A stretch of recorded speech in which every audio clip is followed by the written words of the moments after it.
Hello, love wrestling. It's Thursday night. It's 8 p.m. And you know what that means. It's another new episode of Between Two Beards.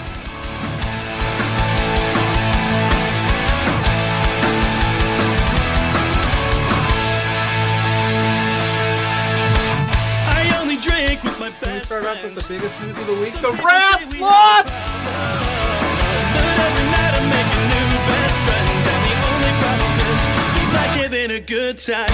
Forget yourself now. If you've got the budget, I've got the time. There he is. Hey, boss! There's the boss. Hey! The man with the finest beard on this screen. Canadian men, boys, shut the hell up. Let me talk. You see, the Rads are resourceful. When I got beef with somebody, I can find a way to talk to them.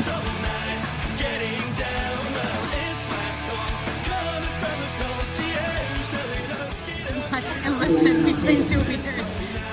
Getting down.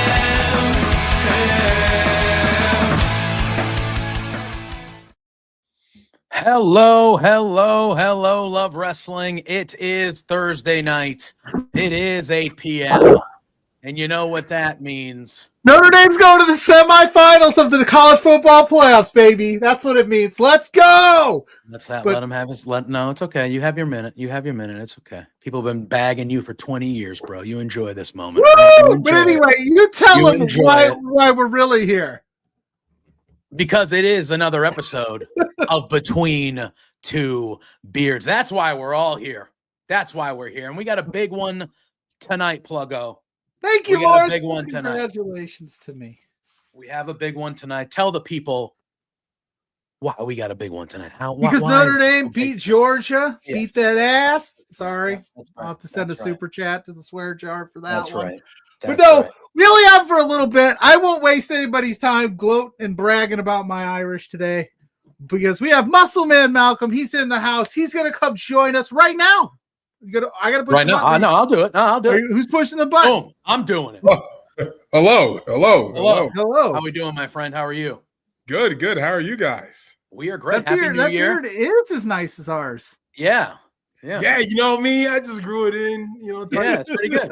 Pretty good. I like it. But yeah, Happy New Year. Hope the holidays were wonderful. Thank Yeah, man, we're excited to have you here. We're excited to have you. Bro, I mean, yeah, go ahead. it's the New Year's, bro. Omos just got that new tag team title. I mean, hey, man. Yeah. Hey, Light man. this up. Look at that. What news to wake up to, huh? Just So what news wake to up wake to. up I stayed up and watched that. Well, I'm gonna say yes. You are. Yes. Yeah. How much sleep did you get today? Yeah. Say it again. How much sleep did you end up getting today? In general, I did never sleep. You know, the grind. I'm always hustling, always working. So who sleeps? Why sleep? Exactly. Fair enough. Fair Exactly. enough. I agree. Well, I'm excited that you're available to hang out with us. I had to have you on as the man who saved my life in Cleveland. Yeah. As we met in True. Cleveland at SummerSlam, and I held on to you for dear life during that insane walk through the crowd. And I was like, we got to get this guy on, reminisce a little bit about 2024, and look forward to 2025 as it is January 2nd. Yeah, It's crazy to It think. is. Third, It is. second, third, second. Second and a Second. second. No, I don't you're know. right. You're right. Yeah. It's a second. Yeah, I mean, it's crazy. They said Omos is a champion. Yeah. Yeah, I mean, like Omos being champion is like the best thing that can happen in wrestling. Honestly, I know it's John Cena's retirement year, but I mean, Can we I had shut a the world great down? 25's even going better, personally. You Yeah. just shut the rest of the year down. Yeah, There's not Okay. one thing that could top this. It was Well, tough. I mean, like if Solo Sikoa becomes the WWE champion, then of course. Okay. what about Now, your okay, man Zilla? I mean, yeah, he'll probably get signed. I mean, like that's obvious. Yeah, he's definitely going there. Well, you know what? You just mentioned your guy Solo Sikoa. Yeah. Let's just go there. Obviously, you know, we're going to talk, you know, our things in 2024, but 2025, we are here. We are in it, and we are mere days away from a whole new era in WWE. Yeah. Netflix. I know for some of our international friends, there's already a lot of like some decent stuff on Netflix. WWE's thrown on there and stuff, but we got Raw on Netflix, and your man, your tribal chief, Solo Sikoa, has a big time match on that Raw on Netflix. He is in some tribal combat for the Ula Fala against Roman Reigns. Ooh, ew. Screw him. He sucks. Yeah. So obviously, I know where your allegiances are, who you think like, but how you feeling? I love you. How you feeling about Tribal Combat on Raw? I'm feeling good. I feel like Solo's gonna win. I think it's gonna last like 3 seconds. So sit down when you watch because it won't last long. Solo's gonna beat him up. It's gonna be pretty embarrassing for Roman, honestly. Yeah. Mark my words, Solo Sikoa will be the undisputed tribal chief, and if I'm wrong, I won't be. So yeah. I like it. I like it. I like that. If I'm wrong, I won't be. I like it. I think this is the first time Roman's going to be on Raw in like forever. It's been a long time. I know he I feel showed like up last year, like with the title and stuff, but that was more like a build-up, less of exactly like him actually switching rosters and actually having a match and stuff. So yeah, cool. Netflix and chill is going Raw. That's interesting. I didn't think I'd ever see that in my lifetime. That like both major promotions are now on streaming platforms with their live shows. Does that change your viewing habits, Malcolm, or does that make it easier for you? In a lot of ways, it makes it easier for me. It definitely makes it a lot easier. I mean, I can't say I actually own a Max account, but like I'm more willing to go buy one now and subscribe to the HBO Max or whatever because of AEW Dynamite and Collision, et cetera. It's going to be on there. So, I mean, it definitely makes wrestling a lot easier to watch because sometimes like I'm a college, student trying to have like a TV and a cable box. That's too much work, but you got it on the streaming networks. That's easy. Yeah, 100%. And I have it on regular cable, but I tuned into Dynamite last night on Max, and it was crisp. It was clean. There was no issues buffering wise. I know some people were complaining about like the commercials and things of that nature, but I mean, everything we've ever watched for the most part has commercials. So like that's just kind of, it doesn't bother me as much as it bothers some. I had issues with Jeff Jarrett not retiring, but hey, that's me. Jeff Jarrett trying to win that AEW World Heavyweight title. He should win it. He should win it. Absolutely. I think I'm going to be honest with you guys. I think he's going to win the casino match, the gauntlet match next week, and he's going to get the match against Mox in a couple of weeks. I think he definitely gets the match. I don't know if he gets the belt, but he definitely gets the match for sure. That's definitely going to happen at some point. I think so. Pluggo will be in heaven. Pluggo will be in heaven. He will love it. I'm in heaven right now. Let's go. As you can see, all the Jeff Jarrett fans in the chat are coming out. They're coming out. Yep, all three of them. I've always said, you Jeff Jarrett-aholics is that I've just never been a fan.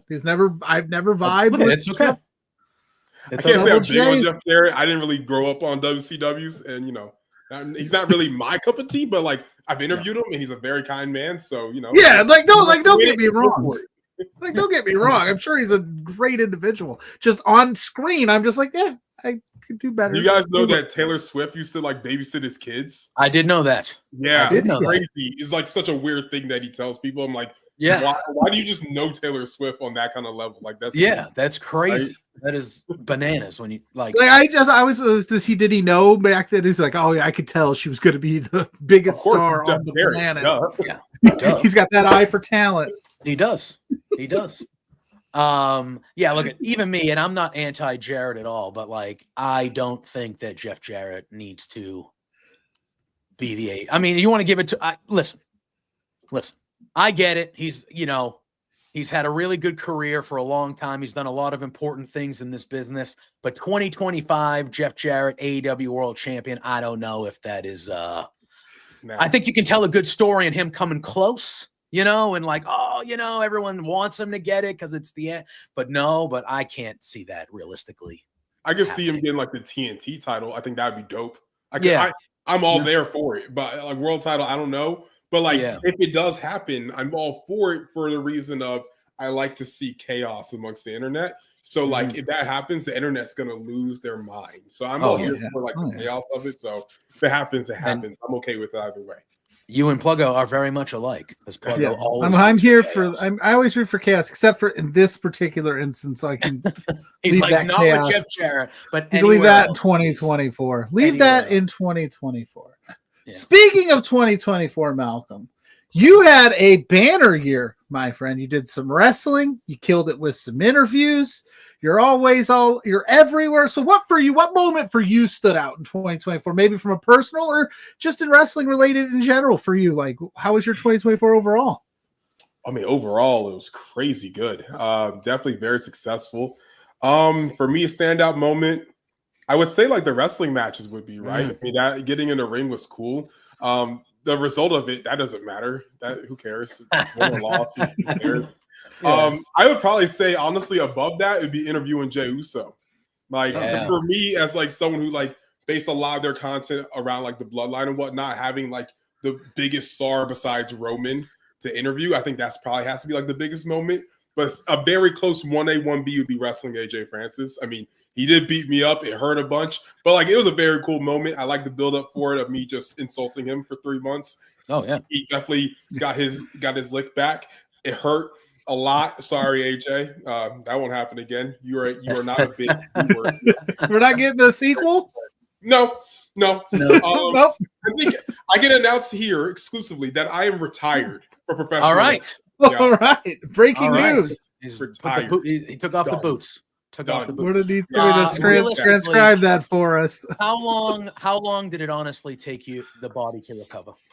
I mean, it's January now.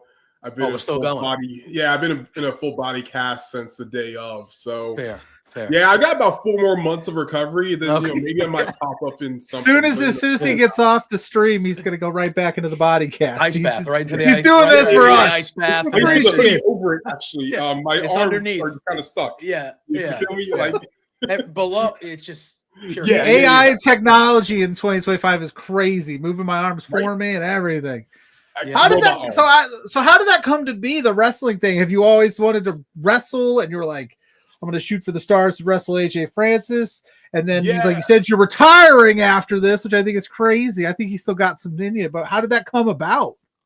How did it come about? So I've always been really cool with AJ. We've always been pretty tight behind the scenes. So after he got released from the WWE that second time around, we started planning a possible match. Not that wrestling is like scripted or anything. Like it turned into real beef that we just really hate each other. What? What? So it was a running plan for a few months, and we finally got a promotion that would let us do it. We did a battle club, fun time over there. Yeah. And I mean the match itself hurt. It did not go the way I wanted it to go. I can tell you that. Not one bit whatsoever. But hey, it's an experience. It's an experience. It was something. I like walking out. I like the big pop. The pop was great. Got a huge pop. I'm over. I don't know if you guys know this. I'm super over. So I got a big pop. After that, though, after the entrance, that's kind of where the rest I would like to forget about. Yeah. Well, surprised you haven't with all of the. I know. Yeah. Clips there. Yeah. I mean, full body cast, concussed, everything. I still know what's going on. I just can't remember. Does that give you a new appreciation for the wrestlers out there? I mean, we all appreciate them. Obviously, being in this space, we obviously know we couldn't do it, but you got to go out and do it, and now you're like, I know how that feels. Yeah. I mean, the respect level, which was already very high, has now grown to like another level of just like seeing these guys like work their matches like before they go out there, and just learning the inner process of wrestling to the point that something I didn't really understand beforehand. It's definitely a very hard sport, especially when it's a sport that is determined on other people's opinions about you, determines how much success you have, not necessarily how much talent you actually possess sometimes. There's a lot of very underrated people that say they're very underrated. I will say AJ Francis is a very underrated guy. He should have been a main event dude in WWE, honestly, from all the conversations I had, listening to how he processes pro wrestling and everything that goes into it. That guy, he just resigned with TNA. Congratulations. Should be world champion this year. Like, he's that good, honestly. Yeah, that's fair. I had the privilege of going to Slammiversary this year. in Montreal to cover it, and he fought PCO. Now the match was like a spectacle match, like it was not a a regular wrestling match, but it was the most entertaining match of the week, of the show, of the weekend. And AJ can talk shit as good as anybody on the mic. Like, he's just good. He uses social media the right way, I think, for his character and just who he is. Like, that's a guy that, like, and I get it, like how it happened, because he wasn't the front guy when he was in WWE. It was Swerve and all that. And like, I get it, but he's good. And he's good in the ring. He's a big dude, really big guy. Like, I don't think people get it. Like, it's easy to talk crap online. I'm like, guys, he's like a real giant. Like, I don't know. Yeah, he's an offensive lineman for. He played offensive line. Yeah, it's like the few times, like, I talk to him here and there on like Zoom and stuff. I'm like, oh yeah, you're a big dude, whatever. That I'm gonna peel back a little bit more. When we are like going over the idea of this match, we're practicing near his house in Orlando, and he's picking me up. I'm like, bro, you are massive. Like, I never felt normal sized before. I was gonna say, when he picked you up, did that feel insane? Did that feel insane? Like how he probably lifted you with ease, and you're like, "Are you kidding?" Because you've never been manhandled before. It was crazy. I was gonna say, like, you're a pretty good sized fella as well. We got to meet in Cleveland. You're a good, healthy sized dude. So for him to just probably lift you with ease, you must have been like, "This is insane to me." Yeah, like, I was like, "Should I jump for the choke thing?" He's like, "I can get you up." I'm like, "Okay," and then he's like body slamming. I'm like, "Oh, oh, okay." Been manhandled before. I'm used to being the one that manhandles people, not being manhandled. This is crazy. We have a question for you in the chat. Our pal Dustin said, for Malcolm, what was the first wrestling event that you ever went to? It was a SmackDown in 2009, Hampton Coliseum, Hampton, Virginia. I don't remember exactly what happened on the show, but I remember the dark main event, which is weird to remember. It was a fatal four-way for the World Heavyweight Championship. It was Undertaker, who was world champion, defending against Rey Mysterio, CM Punk. I want to say the fourth guy was like R-Truth, like a very random person. No, it was Batista. R-Truth is like there that night. I actually met R-Truth in the gas station right after, which is crazy because I've never met a wrestler. And he was like buying cigarettes, and I had him sign $1 that I instantly used to buy Cheetos. And dumb decision, but whatever. I love R-Truth. But that was the first ever one. It was crazy. I freaking loved like seeing these people in real life, even though I was like at the top of the stadium and they were like in the bottom of the stadium because they're rich and I'm not. But it was so cool. I enjoyed it. Yeah. I was gonna say, I think I remember like one of the first live events I went to, and I remember my dark match too. I think it's because we're like, oh, not everybody's supposed to see this, and it's always something kind of off the wall. Like I got like Lord Tensai versus John Cena in a dark match. And I was at a Raw. Tensai. Yeah. And then like Triple H came out and randomly also pedigreed Heath Slater for no reason during like a dark match segment. And I was just like, what is this? But the rest of show, I have no idea. Yeah. It's like zero clue about what happened tonight. I just know dark main event. I was like, this is dope. And I thought like Ray was going to win it, but I was like, oh, now realizing as like an experienced wrestling fan, I'm like, oh, it's a dark main event. Of course, the guy's going to retain. Nothing's happening in a dark. That would be nuts. Imagine they just pulled that off one day, and then they started like the next show or on social media, like, oh, this happened. Oh, all right. We've done that a couple of times over the years, but it never hits right because you're just like, no one saw it. Yeah, I was at the NXT show where Samoa Joe beat Finn Balor for the championship. That was in Lowell, Massachusetts, where they just were a couple weeks ago, and so that happened, and it was a house show. It wasn't a television show at all. And that happened at the end of the show, and everyone was like, was that just for us? Like, everyone was like, that they just do that for us? Like, when we see this, Finn's going to have the belt back, right? That's not on TV. But then it just became like, nope, Joe's the champ. And I was like, that is. Was that like his first win, too? Is that the only time he was NXT champion? I think so. Because I think he just held it. Title win in front of like no. It was nuts. It was just a regular house show. Yeah, Scott is a local guy around me. He was there too. Yeah, it was a regular house show. That was the main event. They played an injury angle with Finn where the ref put up the whatever and Finn was grabbing his ankle. They had some suits come out. They were talking about what they were going to do. And then out of nowhere, Samoa Joe just grabbed Finn Balor, threw him back in the ring. He hit the muscle buster, 1, 2, 3. And that was it. The place was shaking. It was That's crazy. I love it. It was a wild time. I couldn't believe it. What a time. But anyway, All right, so we talked about kind of the first event you went to. Have you been a wrestling? Have you been a wrestling fan since you were a little Malcolm, or like when did you start falling? Before you were Muscleman, or have you always been Muscleman? Yeah, you always little Always Muscle? been Muscle Man. Yeah. My first legal name is Muscle. I don't know what you're talking about. Like, No, when was the first time like you wrestling. fell in love with or started loving wrestling to be wanting to be in it media wise, wrestling match? Like when was that first time? I mean, I started watching wrestling when I was 8. But as far as like the whole media side of it, I mean, I had a YouTube channel when I was 12. I mean, the same channel that I have now, but I didn't really like take it seriously until I was about, let's say, like during COVID. So like 20. I'm 25 right now. You know, I interviewed a lot of guys in the beginning, kind of like sporadically. My first ever interview was Lance on Hawaii, just signed NXT recently. So congratulations to him. Yeah, great guy, love him. Yeah. You know, I had him, Leo Rush, because I'm from DC, so he's a local guy at the time. Now he's a big AEW star. Chris Bay, Roxanne Perez, had all those guys in the beginning. So luckily having a good crop of like people that will become stars just helped elevate me very quickly. And then from there, I kind of just did it sporadically. I was like, this is fun. It'd be cool to interview people. And then it started to work out a little bit more. And I was like, well, let me try to do this like for real. And now it's starting to work out. So yeah. So I saw you're going to the Rumble this year. Yes, I am. And we're going to be there as well. So we might need you to bodyguard for us again. Yeah. The crowds were crazy trying to get to the press box. Okay. I have not had, you know, that was only my second time being a press at a pay-per-view, at least, right? I can't that was insane to me. Yeah. That was a pretty like we walked like they had us where they had us enter was completely on the other side of where we had to be. Yeah, I know. It's like, man, if we could just thank you WWE, appreciate it. Of course, yeah, for sure. If we just like go in the entrance that's just like 30 feet closer.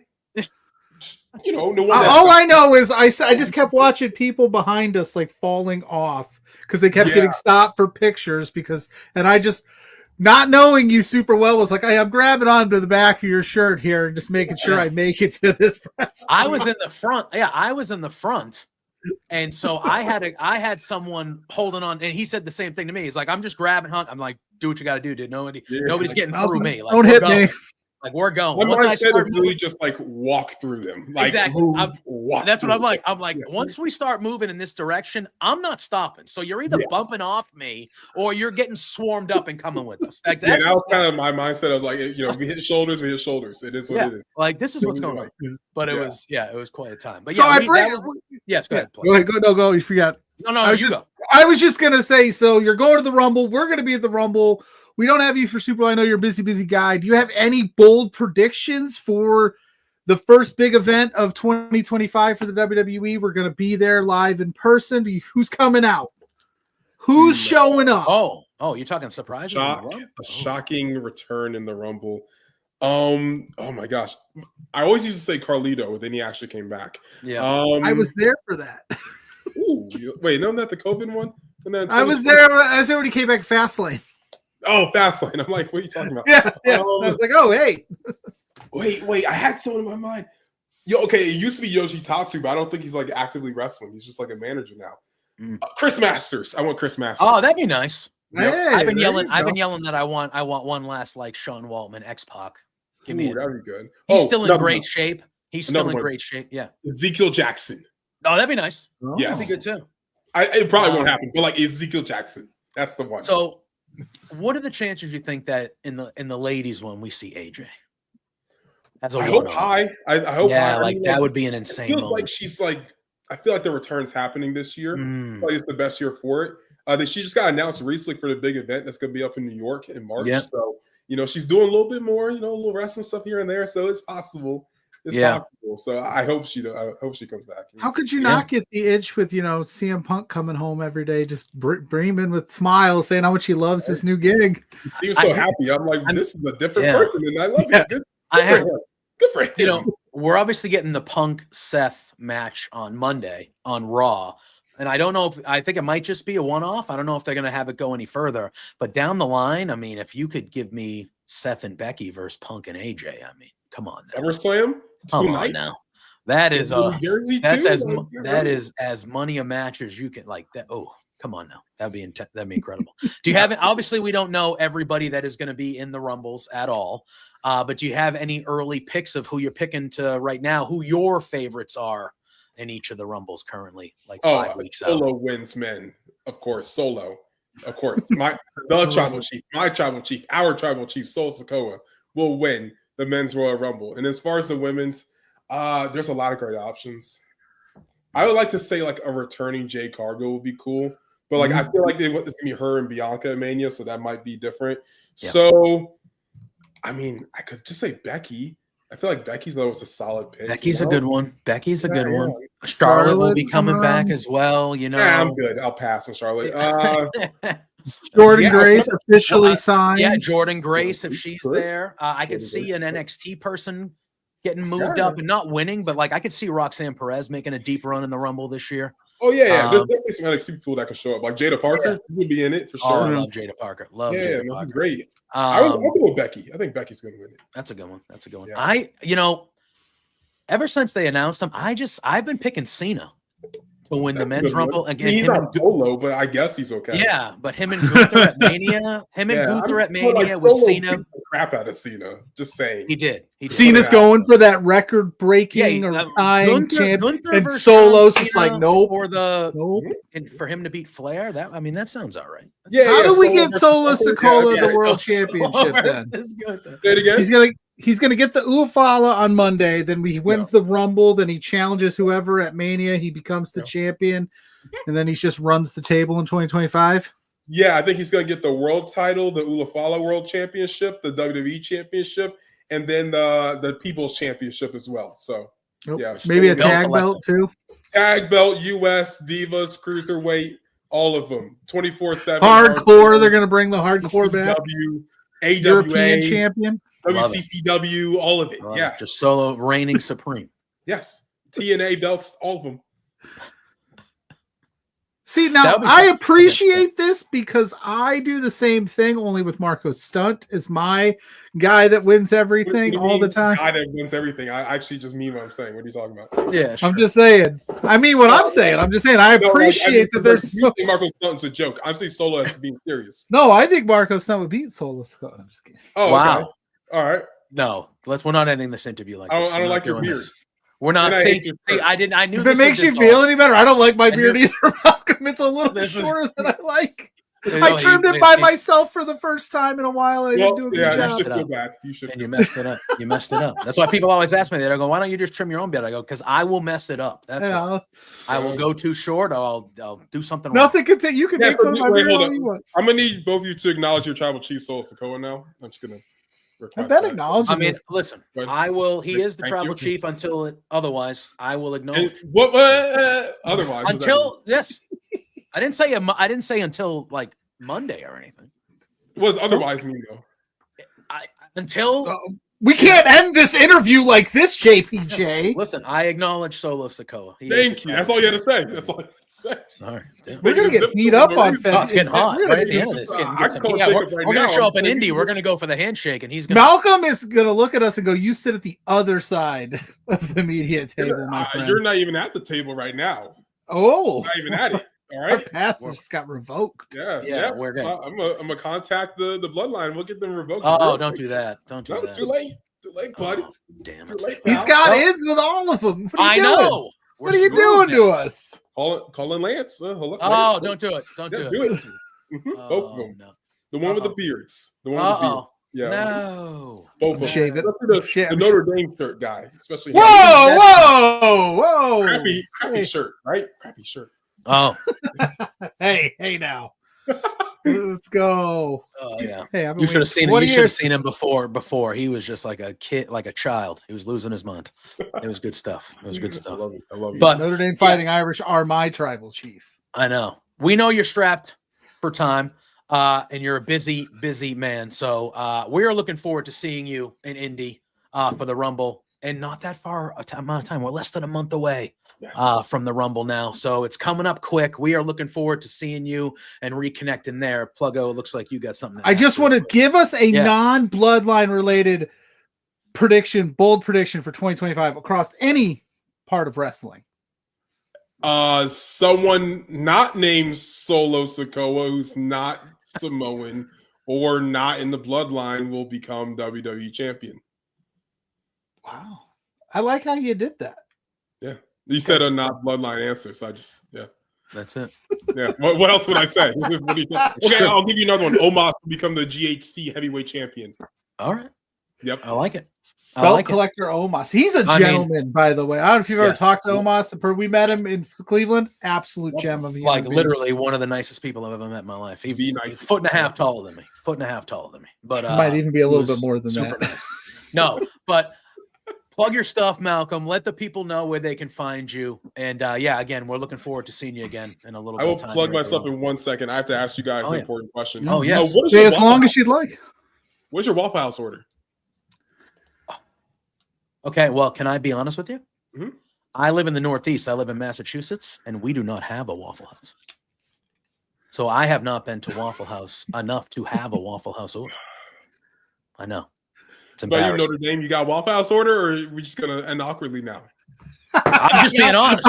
I got to say, we don't have a Waffle House around these parts in South Bend either. I was just going to say whatever Jay Uso said would be my Waffle House order. 14 sides of hash browns. Oh God! So Waffle House it's not up here. There's not. There was one a while back, but it died. Like it died out when I was a kid, and then we just have not brought Waffle Houses back to South Bend area. You need to talk to your governor. I don't know what's wrong with you guys. I will. I live in Indiana. We're the last state to do anything cool. Fair. Right? Like, hey, governor, I'd like a Waffle House, and they'd come up with some reason that it's not allowed. I apologize that we have disgraced you at the end of this. That was not our plan. Don't subscribe to this show if you're watching. Goodness gracious. Wow. Guys, my name's Malcolm. You can follow me on Instagram, Twitter, everywhere, Malcolm Muscle. Apparently, these two have fake beards. They don't eat Waffle House, and they don't acknowledge Sol Sikoa. And also, Notre Dame is a terrible team. My name's Malcolm. And we're out. Bye. What a fella. What a fella. That First of all, go Irish. We beat them dogs. It's not our fault that geographically Waffle House hasn't made its way. Where is the closest Waffle House to me? I got to find out now. Watch it say there's one down the street. I just didn't know. Yeah. Again, there's a lot of things. There's a lot of fast food places that I am not pertained to in the Massachusetts area. So, wow. Oh man. All right. So we're gonna have to find a safe space in Indianapolis now. I think he'll forgive us. I don't know. That's it. I'm hoping. Okay, I'm gonna look. He might never come back. But yeah, see, when you look up Waffle House close to me, the closest one is in Chicago. And I don't even know. That's like 2 or 3 hours away for you? Yeah, and I don't even know if that's an actual Waffle House. It says Waffle House, Anderson, Indiana. Oh, where's that? Is that closer though? Waffle House is 2.5 hours. It's near Indianapolis, so we should go to the Waffle House, I guess. Heck yeah, dude. Oh wait, there is one in Indianapolis? All right, so here's the thing. Here's what we're gonna do. We'll make it up to Malcolm. We'll bring him and pay for his Waffle House. We'll make it up for him. Does that sound fair? Yeah. We'll all go get some food at the Waffle House, and we will pay for his Waffle House. All right, I'm on the Waffle House website. I just texted him that. I said, dude, there's one in Indy. It's in Anderson, which is close to Indy. Okay. Breaking. I just said breaking Sullivan to Notre Dame beats them dogs, baby. Boom. There it is. So I'm on the Waffle House website, and it said search for your nearest Waffle House. I put in my zip code, which is in Massachusetts, and the closest one is in Clarks Summit, Pennsylvania. That's like a 6-hour ride. Anyway, like I said, we used to have one. It was down the street. It's probably been, let's see, I'm 38. I remember going to it vaguely as a kid, but then it was Yeah. never around. But we had like the Denny's, we had the IHOPs, you have the Bob Evans, you had all those other places that kind of weeded out the Waffle House in my town. So Yeah. All right. Well, Whoops. Dustin has a great question there that Does we can he? talk about. He always has good questions. He really does. He said there was news recently about additional WWE PLEs expanding to 2 nights. Obviously, we're getting SummerSlam this year is 2 nights. Mania has been 2 nights for what? This is the third year in a row. The pandemic third year. or fourth. Well, Johnny's saying to be sure that we get the hash browns smothered and covered. Yeah, that's. I assume that means with like gravy, cheese, onions. Yeah. I'm in on that. There is rumor. I did see this. We will record our entire Waffle House experience. Oh, we will, and we will tag Malcolm to the end. And we'll make sure we'll try to get him to come. Exactly. We'll work on it. Exactly. So the Royal Rumble is rumored to do that. SummerSlam, Mania. I think they said Survivor Series in there and Money in the Bank. Hate it. I think the Rumble actually makes sense to me. But The besides Rumble makes sense. I think besides it should be the Rumble and Mania to me. Although SummerSlam's a big one, but like to me, it should be the Rumble and Mania only. That's it. The Rumble makes sense because you can have a Rumble match main event each night. It's an hour-long match. You can have you could do your 5-match card with a Rumble main event in. It's 2.5 hours, 2 nights. The women's 1 night, the men's 1 night. That makes sense to me. And Mania is Mania, but I don't think we need 4 or 5 events a year that are 2 nights, man. Like come on. Survivor Series, like Money in the Bank. No, Money in the thank Bank. you. It's a good event. Does not need to be. What about that needs to be 2 nights? I just look at it logistically from a standpoint of like, I still like the 1 night WrestleMania. I like sit down. You were very pro. You were very. But I'm also very pro. Like those spots should be like there's something special about getting it. I know why they do 2 nights to get more people on it. It's working. It's fine. I don't know. I just like the idea of like, all right, tonight's Money in the Bank, Saturday night, locked in. Then I got my Sunday to do whatever I got to do. Now I got to lock in 2 nights in a row and go, okay. Yep. And then I guess we're going to constantly go, well, is night 1 good as night 2? Night 2 was stupid. Why do we even do night 2? We should just stick to night 1. Why did we, you know what I mean? So I don't know. I like you said, the Rumble makes sense. Mania makes sense. SummerSlam, I guess. Could you imagine if that SummerSlam we went to last year was 2 nights? No. That would have been. I thought SummerSlam was good. Yeah. Yeah, I thought it was a great. Well, it was 4 hours. If it was 2 nights, obviously the card would have, there probably would have been a 2 to 4 more matches, and the card would have been cut in half, right? So, like, I get it, but like, for me, Mania makes sense. Like Wrestle Kingdom is this weekend. It's usually 2 nights. You know what I mean? Like now they're doing Wrestle Dynasty, so it's a little different. But Wrestle Kingdom has been 2 nights for a while. Like the big one makes sense. Fine, I get it. Mania makes sense. Okay, it's Mania. That's cool. The Rumble makes sense specifically because there are 2 long matches on it now. But that's it for me. I don't think you need. SummerSlam can't just be on a Saturday night like it was in Cleveland, and it's 3.5, 4 hours, and it's just a good show, and that's it. Well, that's what I'm saying. Like, and the reason I also bring that up is because they make all these weekends now a big deal. Like SummerSlam weekend, they turn the SmackDown into a bigger event. When they go overseas, especially, they do like a massive SmackDown. So now you're like, boom, boom. They're just trying to. I get it. You're trying to take over the whole weekend. I'm still going to tune in and watch because that's what I do. But I also like to, it's also nice to just go, okay, Saturday from 8 to 12. This is our locked in, and then the rest of the weekend I do whatever. Yeah, yeah. I like that.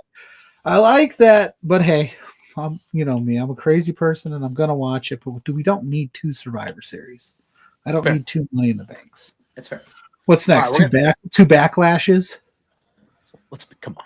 WrestleMania Backlash Part 2. I mean, if they go to France, though, why not? But that crowd was wild. That crowd was wild. All right. We're going to be jumping around tonight. This is going to be one of those nights we're jumping around. We're going to talk World's End, but we can do that in a little bit. Jump around. Sorry.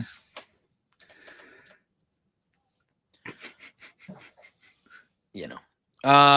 Listen, all I heard was that Notre Dame loses big games all the time. They can't ever win the big one, and then they finally do it, and everybody's like, "Shut up."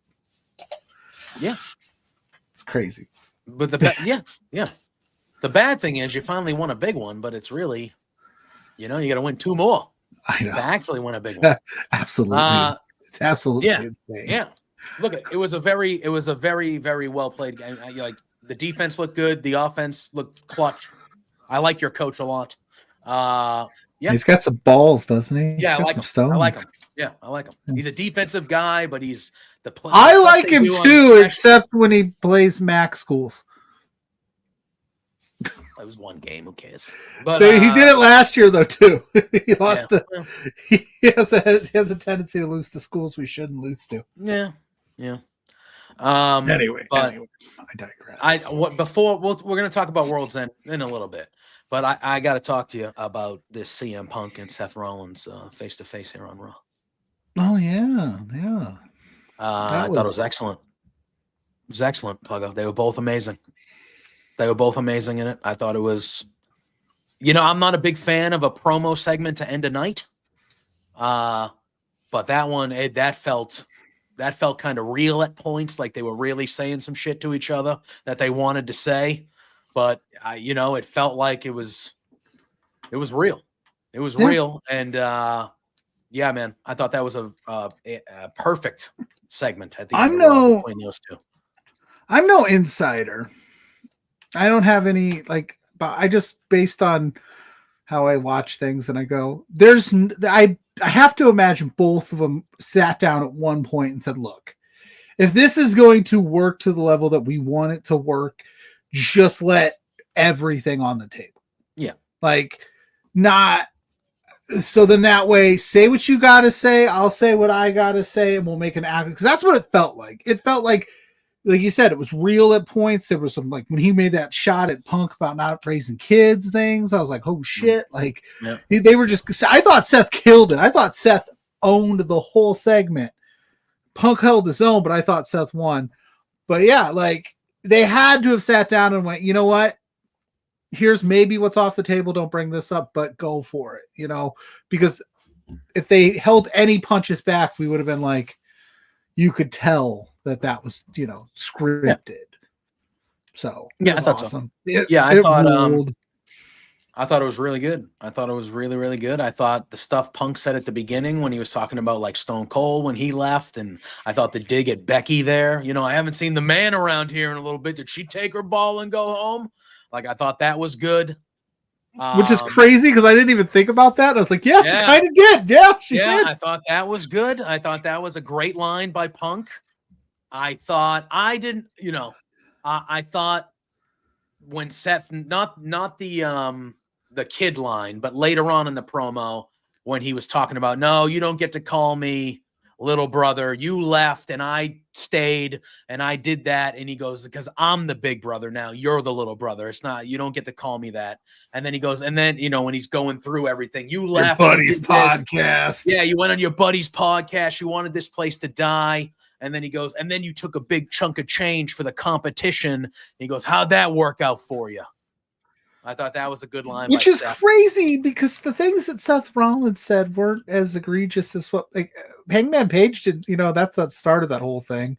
That's why I said I think they were like, well, Punk, if you want this to work, Seth's like, you got to let me dig a little bit. But, also you're making all that money, so it's okay. Fernando agrees with me, says that Seth won the promo. Yeah. Anybody in the chat think Punk won? I don't think Punk, I don't think it was like a blowout. I think just the way, because Punk started doing the arrows in the back, and it kind of he brought it back, but I was like, where are you going with this, bud? You're kind of losing me. All right, so we talked about this on Tuesday, me and Drew, and okay, so there's a line where it's after Rollins says the AEW line, where he goes, you took the chunk of change to go to the competition. How'd that work out for you?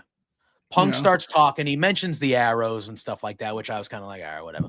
But then he says, he goes, I went through that wall and I got bloodied for it. Without me, there's no you. And he goes, and then he says a line where he goes, I loved where I worked. I just hated the guy I worked for, but he loved you. He said that line. He's talking about Tony Khan there, right? Because I think he's talking about Vince. Vince. I did not. He loved Vince, or he loved working for the WWE, but he hated Vince. Yeah, but I took that because it was after the AEW reference by Rollins. I took that as him saying he loved working at AEW. He just didn't like Tony Khan. No, I took it as he loved working for WWE. He just didn't like working for Vince. Because I did not get that at all. When Seth takes the shot of like, you left here to go work for the competition and take their money, Punk saying, yeah, I left here because I didn't like Vince, but Vince, you were a big Vince guy. Because Seth was a big, was the guy that Vince was pushing. I don't think so. I thought TK. Immediately, I was like, oh, that's a Tony Khan dig. That's a Tony Khan dig, I thought. I don't know, because I have yet to hear Punk come out and say anything nice about working at AEW. No, he said he had he's been right afterwards, like he had but he didn't he just said he loved you. As in, like, I took that as he was talking about I loved working for AEW. I just hated the guy running the place, but guess what? Tony Khan loved you. Loved how you wrestled. Why would Tony Khan love Seth Rollins? Because Seth Rollins is like, what? But Seth Rollins never worked there. I know, but I don't know. I mean, you're not. I'm not saying you're wrong either, because we're splitting the chat. We got Fernando saying Vince, got Philly saying TK, Scott saying Vince. I don't know. For some reason, like in that moment, the thought that it could be Vince never even crossed my mind. Yeah, because Vince really until it was brought up in the chat. Yeah, Vince pushed. We had media star retiree Kimmy on Tuesday, Kimmy. And me and Kimmy was on my side though. She was like, "Oh, that was 100% about Tony." But Drew and a lot of people in the chat were saying, and I was like, "Watch it back." And I mean, the way I'll have to watch it back, but I guess he took the dig at him leaving for the competition and taking their money, because and him saying, "Well, I had to leave this place because that's how I had to leave this place for people like you to be. I bloodied myself. I left for the money, but I left because I didn't like Vince."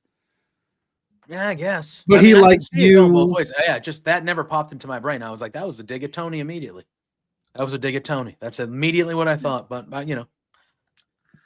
even if it was Vince, it's fine. Seth was a Vince, or Vince was maybe that's it, Johnny. Maybe I just automatically assumed it was about AEW. Like, oh, Punk's taking another dig. Either way, he is shaking. It was a beautiful. It was a beautiful moment. It was. Oh yeah. Had you not had a ticket sold to this match, you sold yourself a ticket for Monday. This has to be on Monday, right? I don't see anything else that could. I mean, I guess Roman and Solo, sure. No, I think Roman and Solo open it. I think Seth and Punk need to main event. Dude, is this Raw going to be like 6 hours long? There's a lot. Definitely be 3. It's going to definitely be 3. They're throwing a lot of shit on this thing. And definitely be 3. I think it will definitely be 3. I don't know if have they officially announced the end time for Raw yet? I know they officially said starting tomorrow, SmackDown's 3 hours. But have they said anything about an official run time for Raw? SmackDown being 3 hours. It's got to be wild. No, they haven't. I don't think they have to now. I mean, granted, I think you want to give people a rough idea. You want an idea. But I would imagine it'll be 8 to 11 now. Yeah, like even if they came out and they said, "Hey, there isn't going to be a definitive run time, but like we're never going to go more than 3 hours or something like that," or like I would rather them go, "We're never going to go under 2." That way, you just know. Yeah, but wouldn't that mean that technically they could have like a fucking 4-hour Raw if they wanted? I don't even. That they will. They're gonna have like a super Raw.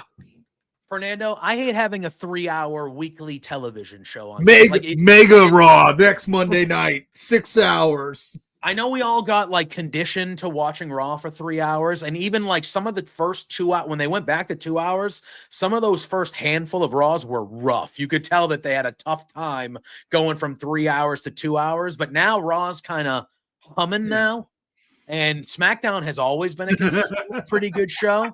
No, Dustin, do not even throw that out there. 2 hours, do it. two-night Raws. They'll do it. They will try to squeeze as much money out of us as they can, damn it. That's funny. I don't know. Okay, so again, last night, for instance, Fight for the Fallen was it went its normal run over. Like 10, but it was 10, also 10, still on TBS, so you had to kind of stick to the television format. I'll be interested to see how they play it. I think it wouldn't be wise of them to be messing around and doing like 3.5 hours, or this week's episode was 2 hours and 42 minutes. It's like stick to consistent, episodes. That way you can kind of condition everybody to be. And then if you do a special 2-night Raw, God damn it, Dustin.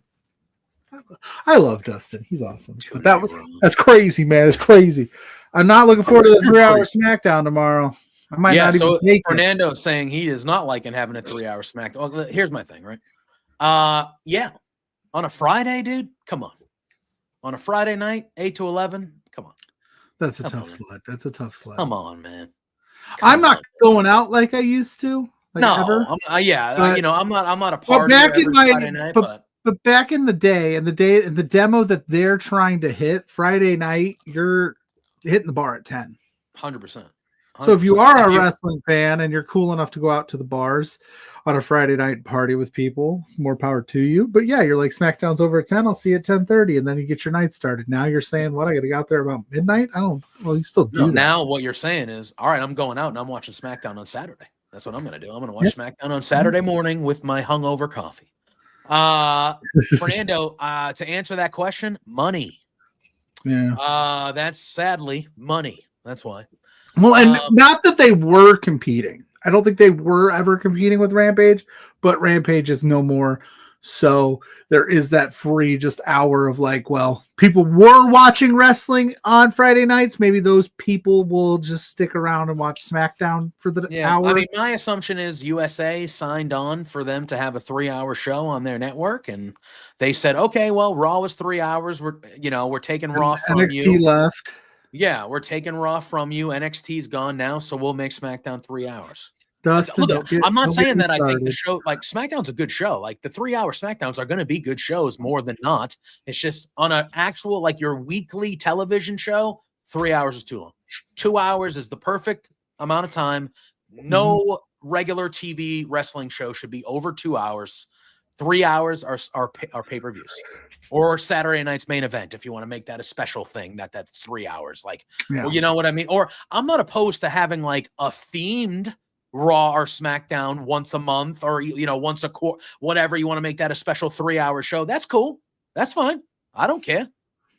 But like, come on.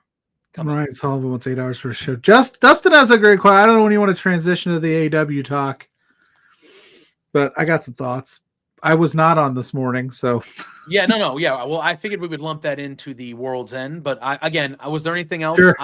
We are getting the listen. I will say, Io Sky Liver ruled that match. Absolutely, I thought both those humped. I thought both those matches were really good. They were really good, but that particularly, Io and Lyra was very good. That was very, very good. Yes, whoo. And I was very happy. My picks were right. I said Dakota versus Lyra. That's what we're getting. They're not doing that on the Raw on Monday, though. They're doing it 2 weeks from now, which I thought was odd. I thought that would definitely be on the Raw on Netflix, would be crowning the first ever women's IC champ, but they're doing it the week after. It gets lost in the shuffle. I know what you're thinking, and yeah, it makes sense. It should. You know what I'm saying? But it would get a little lost with everything they. I guess, yeah, that's fair. Because you got Rhea and Liv for the title. You got last woman standing. That's the last woman standing too. You got Punk and the Seth. You got Drew and Jey Uso. Like you just got John Cena's going to be there. And if Cena's going to be there, and all the other pomp and circumstance are going to throw at this thing. You have to assume that either Charlotte and or Becky are coming back that night, right? Maybe. One of them has to save one for the Rumble. I feel like there's gonna. I feel like one of them. You know what I would love? Well, no, it's not even happening that night. Never mind. But like I don't know. I feel like maybe one of them shows up on Monday. Maybe.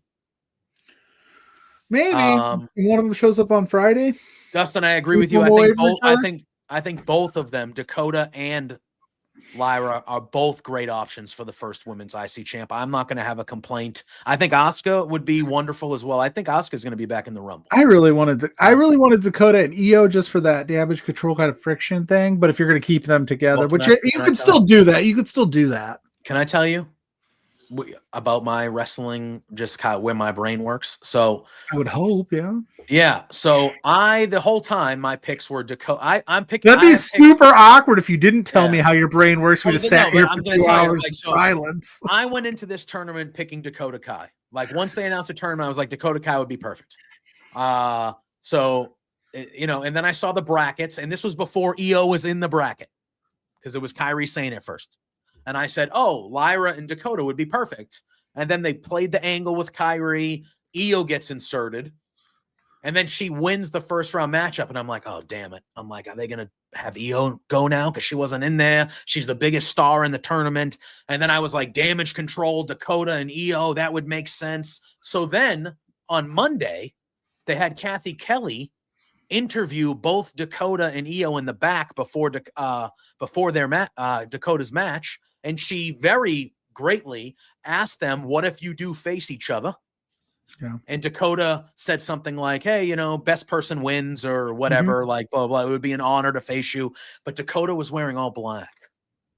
And my brain went like this. I went, I go, maybe it will be Dakota and Io, and Dakota wins, but then she turns on Io. And I built that into my brain. So then by the time Lyra won, even though I originally wanted Lyra to win, I was kind of disappointed because I'm a psychopath. But that's what happened. And then that's how my wrestling brain worked. It built that into it. And then I was like, no, Lyra and Dakota is the way to go. I'm rooting for Dakota, but either way, I think you got it. You got a money first IC champ. Either way, I think they're both terrific. For sure. Judgment Day has a new theme song. Does that mean they're going to be around for a lot longer? How do you feel about that? Drew hated it. I thought it was a banger. Drew hated it. Well, Drew, you could stay hated. I didn't hate it. I thought it was all right. Yeah, a lot of people. But it just makes me think like you give them a new theme song, you're not going to break them up as soon as I thought you were. I think they are though. Maybe. What else happened on Raw? I think that was it. It. Who's it? Do you know? I will say this. Lyra did beat Becky.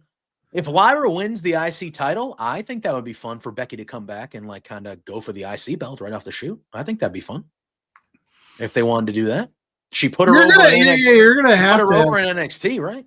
You're gonna have some of these main card women go for these titles just to kind of like put some prestige on them for sure. Like imagine Charlotte and Becky both return to Raw, but Charlotte comes back and heads towards Rhea, who I don't know about you, but I think Rhea's gonna win the belt back on Monday. I feel like that's what they'll do there, right? And then they probably separate them for a while. I would hope. They both are saying it's got to end on Monday. So I mean, I hope so.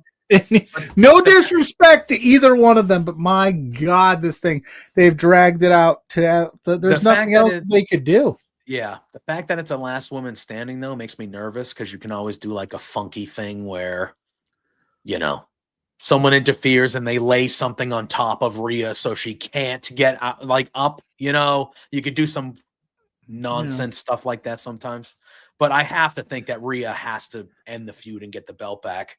And what if Charlotte came back right after that match on Monday for a face-to-face with Rhea? Would anybody be upset about that? No. And then that would be your Mania match. Yeah. And then Becky comes back in the Rumble, but maybe she doesn't win the Rumble. And then Becky, would anybody be upset about a Becky Lynch versus Lyra Valkyria match at Mania for the IC title?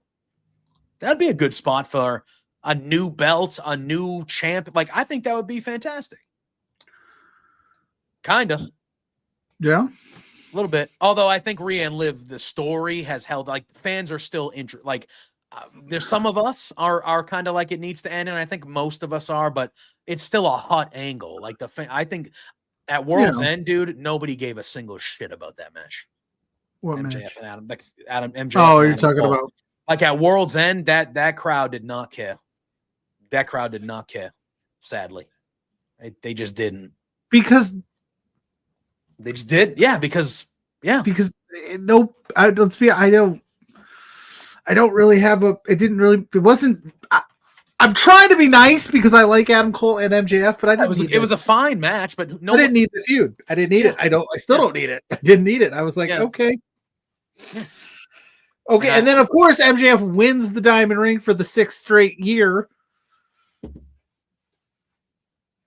Yep. At this point, just let him have it. Do away with it. Yeah, I don't know why you have to do the match. Like, how about MJF just that's his now? Yeah. He has to win it every year, even though he's won it for 6 straight years. How about that's just his now? You know what I mean? Like, it's very bananas to me. All right. Well, I guess that we can start to transition over to World's End then, because we just talked about that. Liv versus Becky, I would be okay with that. So if, like, are you saying just in general, or like Liv retains maybe? Are you saying that Liv retains and maybe Becky comes back? And because that was Becky's last match, was Liv beating her for the title. I could see that. I'd be okay with that. I think there's multiple ways they can go. 100%, to be honest with you. Yes, the last thing we should talk about with Raw, Penta. Mm-hmm. It looks to me that he will be teaming with Rey Mysterio to face the New Day. I don't think that match is happening on this Raw. I would expect it happens at the Rumble, maybe. But I think Penta's going to show up and join the LWO. No, I think they do this for the first match, and I think Penta turns on Rey almost immediately. I would hope so. I think Penta turns on Rey almost immediately. Joins up with Dom. Yeah, I don't know about that, but I think he just kind of is his own beast. Penta goes, "You were a shitty father to Dom." I'm up. Yeah. I don't. Penta's not going to be in the LWO, but him debuting with his look, even for people that know him, he's going to get a pop. The people that don't know him are going to see him immediately and be like, "This is the coolest looking wrestler I've ever seen in my life," because he looks like a million. Like he's badass. Just immediate badass, and people are going to see him and go, "He's going to sell $1 billion worth of merchandise because he just looks the way he does." Him showing but I don't want to pigeonhole him. I don't want. Yeah, I agree. But he doesn't. Again, we don't know if he's going to have a manager or not. He does not speak the best English. I think maybe that has something. And I agree. I fully agree, Fernando. I don't like when WWE does that. I don't like when they put, "Oh, you guys all look alike, so you're all together all the time." I don't like that. But I think in this case, when you're debuting somebody like that, you debut him, you put him there with Rey. He's automatic. Rey's a legend forever. Like he's going to be put with the big pop. He's going to have a good first moment. And I think they beat the New Day. And then I think shortly after, I think that's the Mania match, is Rey Mysterio versus Penta. That is the Mania match, I think.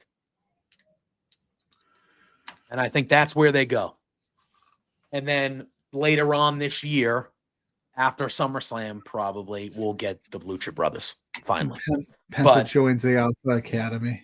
Yeah. But I think the Mania. I would think the Mania match would be Rey versus Penta. Yeah, I feel like that's where I would go. So debut him with Rey. I don't think he's going to join the LWO.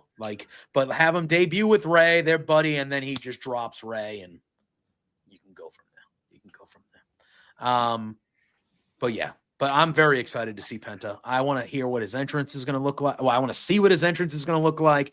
I want to hear the music. I want to see the whole presentation because, again, I'm not sitting here and saying he's my favorite wrestler or anything, but that is one of the most badass looking wrestlers from a presentation, makeup, mask, all of it. He just looks like a badass. And I'm thinking about maybe like the kids or the people in the arena or just watching WWE on Netflix that don't know who he is, because there are plenty of people who don't watch AEW who might not know who he is that are going to be watching on Monday, and their reactions, like they're going to get their minds blown just on sight of that guy, because he just looks incredible. Yeah. Anyway, I digress. Speaking of the Rumble, though, we're getting a ladder match, baby. I know, Cody. They announced that on SmackDown. Cody and KO in a ladder match, both titles up there. Hell yeah, brother. I think it's been a while since they've had one night only, my ass. Yeah. Booyah. I'm ready. Kevin Owens saying, I love everything they're doing with Kevin Owens. Yeah. I love it. But that ladder match is going to rule. I am very much looking forward to that. I want KO to win so bad. I am waiting for Nick Aldis to get physical here. He got bumped on Friday. He stood toe-to-toe with KO for a hot minute I thought he was taking a package power driver on Friday. I thought that's how the SmackDown was with him taking one, but it didn't. But maybe it will happen before. Maybe with the Rumble, we got a lot of time. We got 5 weeks till the Rumble, and there's a Saturday night's main event again before it. Yeah. But I would love KO to win. I thought he should have won in Saturday night's main event. But I would love KO to win. Yeah, Dustin, I find it very interesting that they're having another Saturday night's main event so soon. We do know it is once a quarter, so technically we're in a new quarter. But so soon, and the week before the Rumble that timing is. Yeah, quarter's only 13 weeks, so. Yeah. But anyway, all right. Saturday night's all right for fine. What'd you think of the new Dynamite song, the Pointer Sisters? Okay. Can we just talk about, I got nothing against the Pointer Sisters. All right. I get excited. I get excited, and I just can't hide it. I sometimes lose control. Yeah. When I sometimes lose control, but that is just not, that's so corny. And it just I heard it. I was like, huh? This is what you went with. You're supposed to be the young alternative 18 to 49 demo gods. Pointers, when's the last time you heard that song and you were like, yup, that makes perfect sense? The only time you think about it. Well, Elton John on Saturday Nights with Collision makes sense. That one I think fits. For an older song, I think Elton John, Saturday Night's All Right for Fighting, makes sense. For Collision. I think that's a perfect fit for an older song. But there you go. Huggy Bear coming in and saying everything that is old is new again, Pluggo. Well, that's true too. Nostalgia's big and everything kind of makes a comeback. But I just it wasn't bad. I'm trying to come up with the right word for it. I don't think it fits the vibe. It wasn't the vibe I would have chosen for my HBO Max debut to be I'm so excited. I don't think it fits the vibe. Although I like when AEW uses. But I also have to. I like when they use real music. But I do like that they use real music. But I also have noticed that they have a Tony Khan, November Rain, Guns N' Roses, Pointer Sisters, Elton John. Give me something a little bit more. Yeah, but recent. But maybe I would not be shocked if Tony Khan does not listen to any recent music. But okay, listen, you're not putting on a show for you, Vince McMahon Jr. You're putting on a show for us, your fan base. Yeah, this is what I thought. This was my first thought. There's not a shot in hell that he sat down at his desk and he goes, "Hey, Mox, check out this new intro." And Mox was like, "Yeah, dude, love it. Totally. Play that. Hells yeah." No. Mox would have said, what? MJF's like, Pointer Sisters, hell yeah, Tony Khan, good job. Somebody's got to be like, look. Although MJF's a theater kid, he might have liked it. He might have. He's a theater kid. He might have liked it. Rebecca Black. Yeah. No, it was fine. It was fine. I think we're making too much of it, but I definitely was like, it's kind of corny. Corny. I mean, so is Adam Copeland. Adam Copeland's super corny too, by the way. They asked up. Dustin asked up earlier. He asked what we think of the because he's not Adam Copeland anymore. He's just Cope. He's just Cope, bro. How are we coping with Adam Copeland's new name? He's a I'm calling him- cornball, by the way. He's a I'm calling him corn. Adam. I'm calling him Adam Copeland. That's what I'm calling. He's a cornball. Like I just the episode. It's like we're Cope now, and then he's like, "You have a stupid face." I was like, "Come on, man, give me something a little bit more than that." You know. All right. I don't like Cope. I think if you want to go by Copeland or Adam Copeland or what's another synonym for You edge? see that they have a Ledge. shirt. If you want to go by ledge, but they have a shirt and it's legend, but it's spelt LEDGEND, legend, Oh, there you go. with edge in there. So Fernando Edge, they saying added it so Adam it says Copeland edge. is no longer cool. Listen, I'm not going to say he's not cool. Listen, before he got hurt, dude, before he got hurt, that was like one of my favorite stretches of his whole career. I was digging. But he was like very he was like much. the Very rated much. R superstar, the master of opportunists. Yeah. He did some of the like coolest. He was always this Yeah, cool. but he's an old man with kids now. I man. know he is, and he's That's why having he's like a fun. I get it, but I'm just You know? like Cope. I don't know. Cope ain't cool. I agree. But he just came Tell back. him, tell him, Big Bill, you got a stupid face. It's Yeah. like got him. Yeah. All right. So here's my thing. All right. We'll talk World's End here. All right. We might as well. We're talking about Adam. We're just. What's gonna just- that? What's that meme where Steve Buscemi is like, "What's up, fellow kids?" Oh yeah. And it's like super. That's Cope right now. He's like, "What's up, my fellow wrestlers?" I'll just get it out of the way. I hated the main event of World's End. Hated it. Hated I it. thought it was all right. I mean, look at the match itself. You just hated it because you thought that he should have debuted yesterday. Well, yes, I thought Kobe. No, it's not even that. No. Here's my thing. John Moxley, right? This Death Riders thing. Okay, this needs to end soon because I don't know what the hell we're doing anymore. Hey, that's one of my favorite things to do, David. Is I always go in the words of the late great Randy Jackson. That's going to be a no for me, Doug. That's a good comment right there. That's a good comment by David. He knows what's up. So I agree with Fernando. I don't think Jay White should have taken the pin on Saturday night. That was my first gaffe. My first thing was, of all the people in that match, I don't think Jay White should have been the one that got pinned. That bothered me. Well, who takes the pin then? Orange Cassidy. Cassie? It should have been Orange Cassidy. And I love OC. You know, we have always been very pro OC here, but yes, it should have been Orange Cassidy. Secondly, when it comes to the Death Riders, for me, Pluggo, is John Moxley's whole thing is he's been saying AEW has lost its way. Yeah. I don't know what company this is anymore. I need us to get back to our roots and all this stuff. And then that was almost as sports entertaining a main event that AEW has ever put on to me. Just, I was But looking you at that. said and I was it. like, You this said is it. not- But This you is said not it. the pre-show. roots. This is not the roots of AEW. This type of match that I'm You watching said it right was now. gonna. You said it was gonna end up that way in the pre-show. You said it's gonna get yeah, all but it was just- convoluted. It was worse than I thought. It was immediate the whole time. It was just, and then the whole thing, like, again, I'm happy Adam Copeland is back, but like ending the show with FTR and Copeland as like the big guys, like so all of a sudden I'm supposed to buy into Adam Copeland being Mr. AEW who's going to save the company. He's been there for a cup of coffee so far.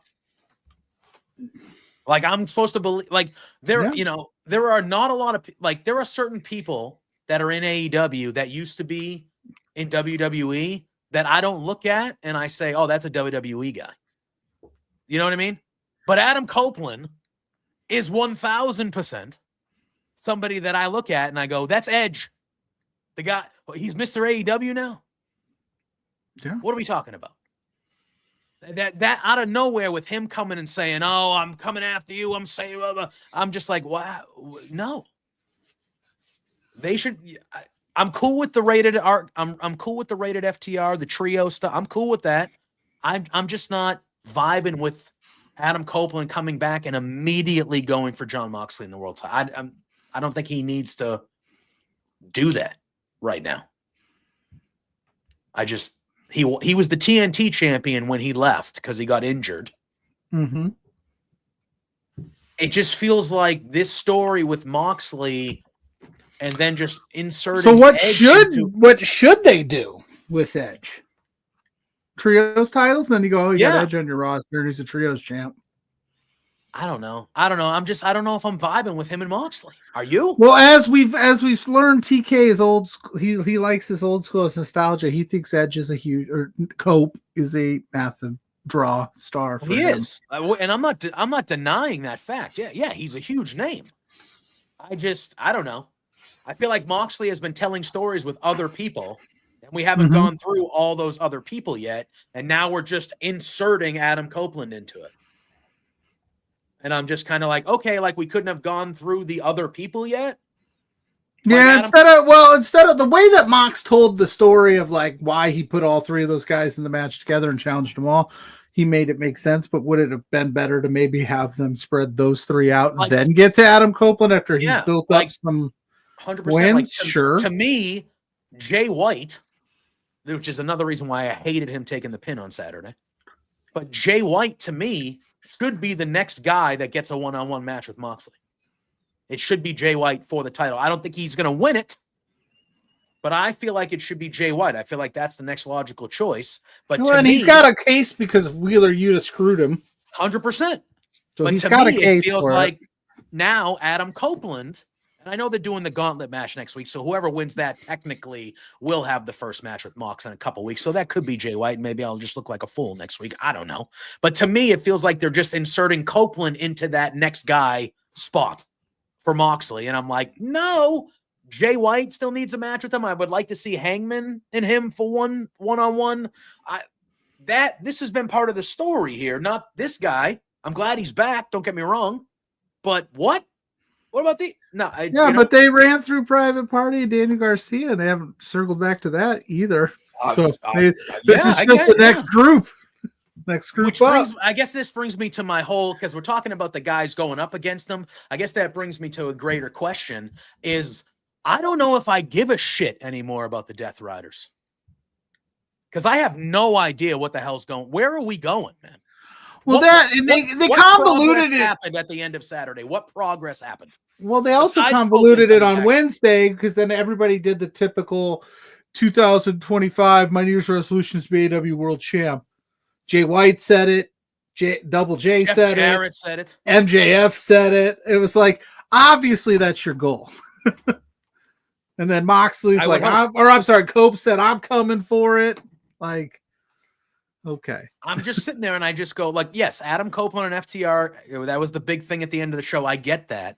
But what progression in the Death Rider side of this story, what progression was there on Saturday and last night? I agree. We haven't seen the title. First of all, that title is not in there because that briefcase is way too small to hold that title. The AEW title is gigantic. It's gigantic. Again, we haven't seen the belt in like 2 months. The reason it's not in that case is because it was at one of the college football playoff games because Tony Khan gave it to one of the kids to carry after they won. I can't remember which school that was. Was it Penn State? It might have been Penn State. It was either Penn State or it wasn't Texas. Texas? Yeah, no, then I think it was Penn State. It might have been Penn State. One of the Penn State kids. Whatever. Or was it Ohio State in California? No, it was Penn State. It was Penn State. Yeah. I don't know. I'll look it up. But either way. But for me, so that I'm kind of, again, I liked the beginning of the story. I liked the formation of it. I was like, ooh, this is different. But it feels like they've done nothing like for like a bit now. It feels like they're doing nothing besides the same old stuff. Show a promo at the beginning of the show that they filmed right after the last match. Him saying the same things over and over again. They come out randomly, they attack somebody, then somebody comes to answer them and they're just running away. Every show. Yeah. Every show. Like what is happening? Like when are we actually going to progress with the story here? Because I feel like we haven't in a bit. And it's kind of like we need to get to either the end or the next like actual step in the story. Because I feel like there's been a whole lot of nothing going on. And I just, it's the world championship picture. I don't know what's going on. Because I don't think he knows. And if I'm not mistaken, right, this is a John Moxley joint. This is his baby, according to reports. And if this is what you got, I mean, yeah, they either need to be absolutely unequivocally dominant to the point where they're taking over the company kind of NWO style, or they need to be chicken shit heel faction. They can't be both. Yeah. That's all I'm saying. Well, we know what's going on and we just don't like it. Yeah, like you don't like Judge Day's theme song, Drew. Grow up. Hey, Yeah. Drew. He's in the Man. chat. But yeah, that's what it is. You got to pick a side. You either got to be like plastic bag over Bryan Danielson's head all the time, absolutely unstoppable to the point where Kenny Omega, EVP's Tony Khan is coming out trying to actively shut this down, or just let them be cowards. Yeah. They can't do both. I don't know. I wasn't huge on the main event. And maybe it was because the two matches that happened before that main event were so good, with Mercedes and Stat running it back, and then that final of the Continental Classic with Okada and Ospreay was just a thing of beauty. And maybe it was just having that match as the main event after. I just looked at it and I go, the roots of AEW and getting AEW back to the roots of it, like Mox has been yelling about for months, Okada versus Ospreay was the roots. That match was the roots of AEW. That's what AEW was built on, that type of shit. And then you did that type of main event, which was not the type. Those were not the type of matches that AEW was built on. They were built on Okada and Ospreay. Not those guys, but you know what I mean. Those type of matches that we saw there. And it was just like, all right. We are going to talk about Ricochet, because I will tell you what, one of the highlights of the last two shows of AEW has been Ricochet. And I want to talk about him, but let's talk about kind of the rest of.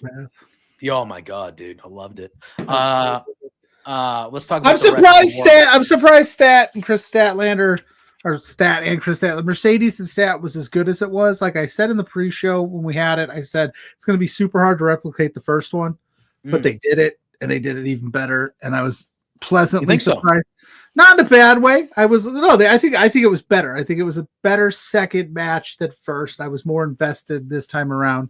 And longest women's match ever, almost 25 minutes. Yeah, good on them. I personally thought the ladies killed it at World's End. I thought the Tijuana street fight, for as little time as they gave it, I think they got a lot out of that. I think that was a lot of fun. I always love seeing Thunder Rosa. Shut up, Scott, before he says anything in the chat. Thunder Rosa's our girl. Yeah, no, that was a good match. That was a good, fun match. Yeah. I just got to say, though, Thunder Rosa, don't bring dirt from graveyards and thumbtacks to matches, because they're only going to get used against you. That's true. Everything that happened to Thunder Rosa was her own fault. I agree. I don't know how she didn't know that once she introduced those thumbtacks that she was going through them. Like, Mariah May wasn't going through those. Come on. Yeah. And then dirt, Mariah May was throwing that in your face. Why you bring come on. All right, let's talk about the Continental Classic. Obviously, Will Ospreay and Kyle Fletcher kicked off the pay-per-view. Fernando, 100%. Chris Statlander and Mercedes. Those two, much like the two Will Ospreay and Kyle Fletcher, they are in fight forever territory for me. Both these pairs. Their best AEW matches together twice. Yep. If not, it's 1A, 1B type shit. Well, I think for Mercedes, easily her two best matches have been against Statlander. I like the first one a smidge better than this one. I thought this one was equally as good, but I thought there was a lot of repetitive spots in this one from the first one. Like, I thought they did a few of the same things, but this one obviously went longer. It was just as equally as good, and things of that nature. And again, this pay-per-view opens with Will Ospreay and Kyle Fletcher, and Will Ospreay was bleeding. Wow, he was dripping blood. Yeah, dripping blood. Gnarly, dude. Did it bother you at all that he was bleeding? Like how quickly he was bleeding, and how it was immediate. It was like they did this move I can't even remember. And then they cut away to Fletcher on the apron, and then they cut back to Ospreay, and he's just Covered. And I'm like, what just happened? The blood didn't bother me because Ospreay. No, but I'm just like, I'm like, it was so early, and then it became, yeah, it just became this thing where it's like, okay, was it that vicious of a move? Are we over selling this right now? But that was my thing. Was at the beginning, I was clearly watching the match, but when I saw Ospreay bleeding, I was like, what move did that to him? What happened? Yeah, and again, like how did that happen?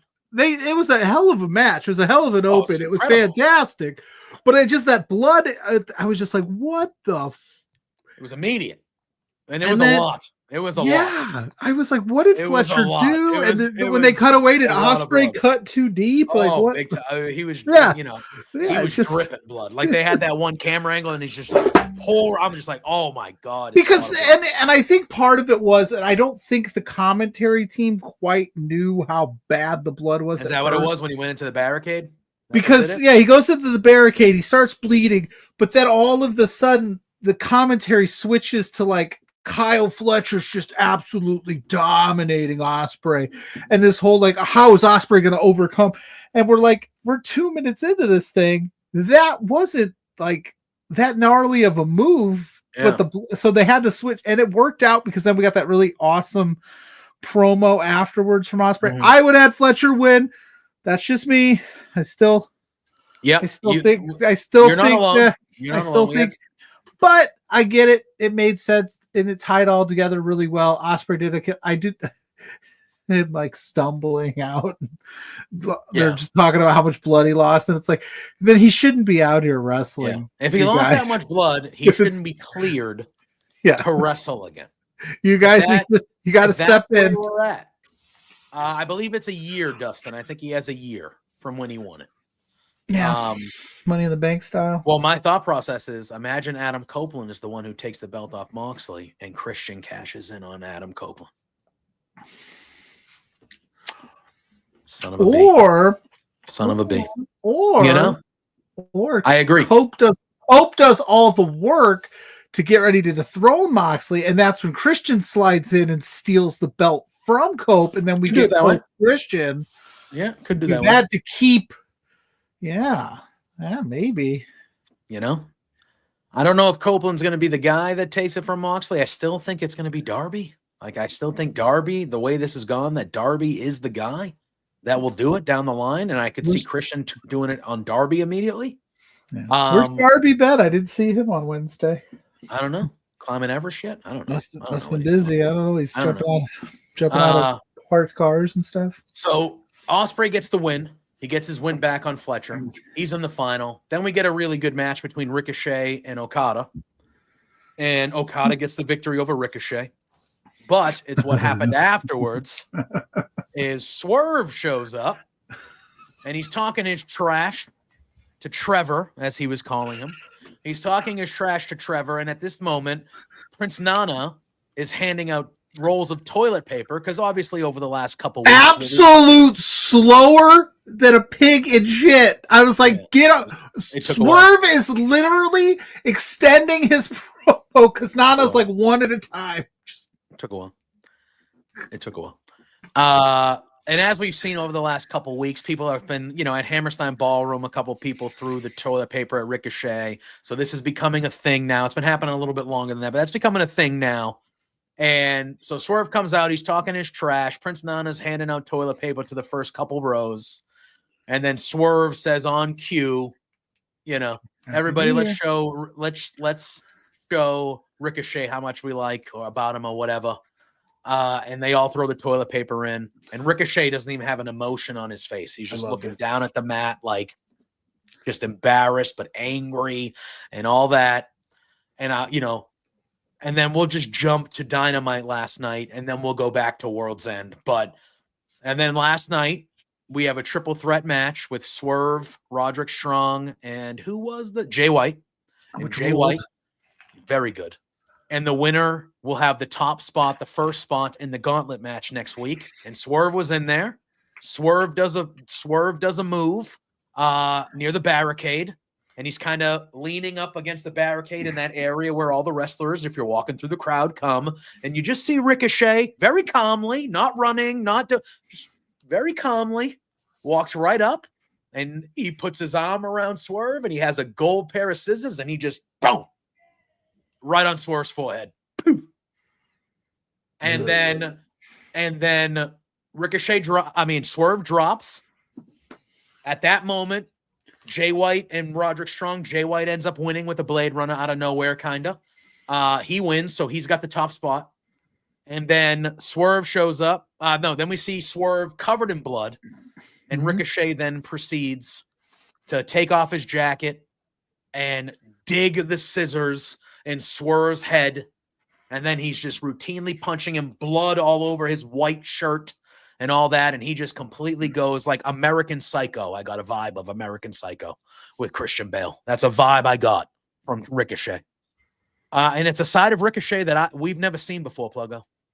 And I love it. It's fresh. He was always a good guy in WWE.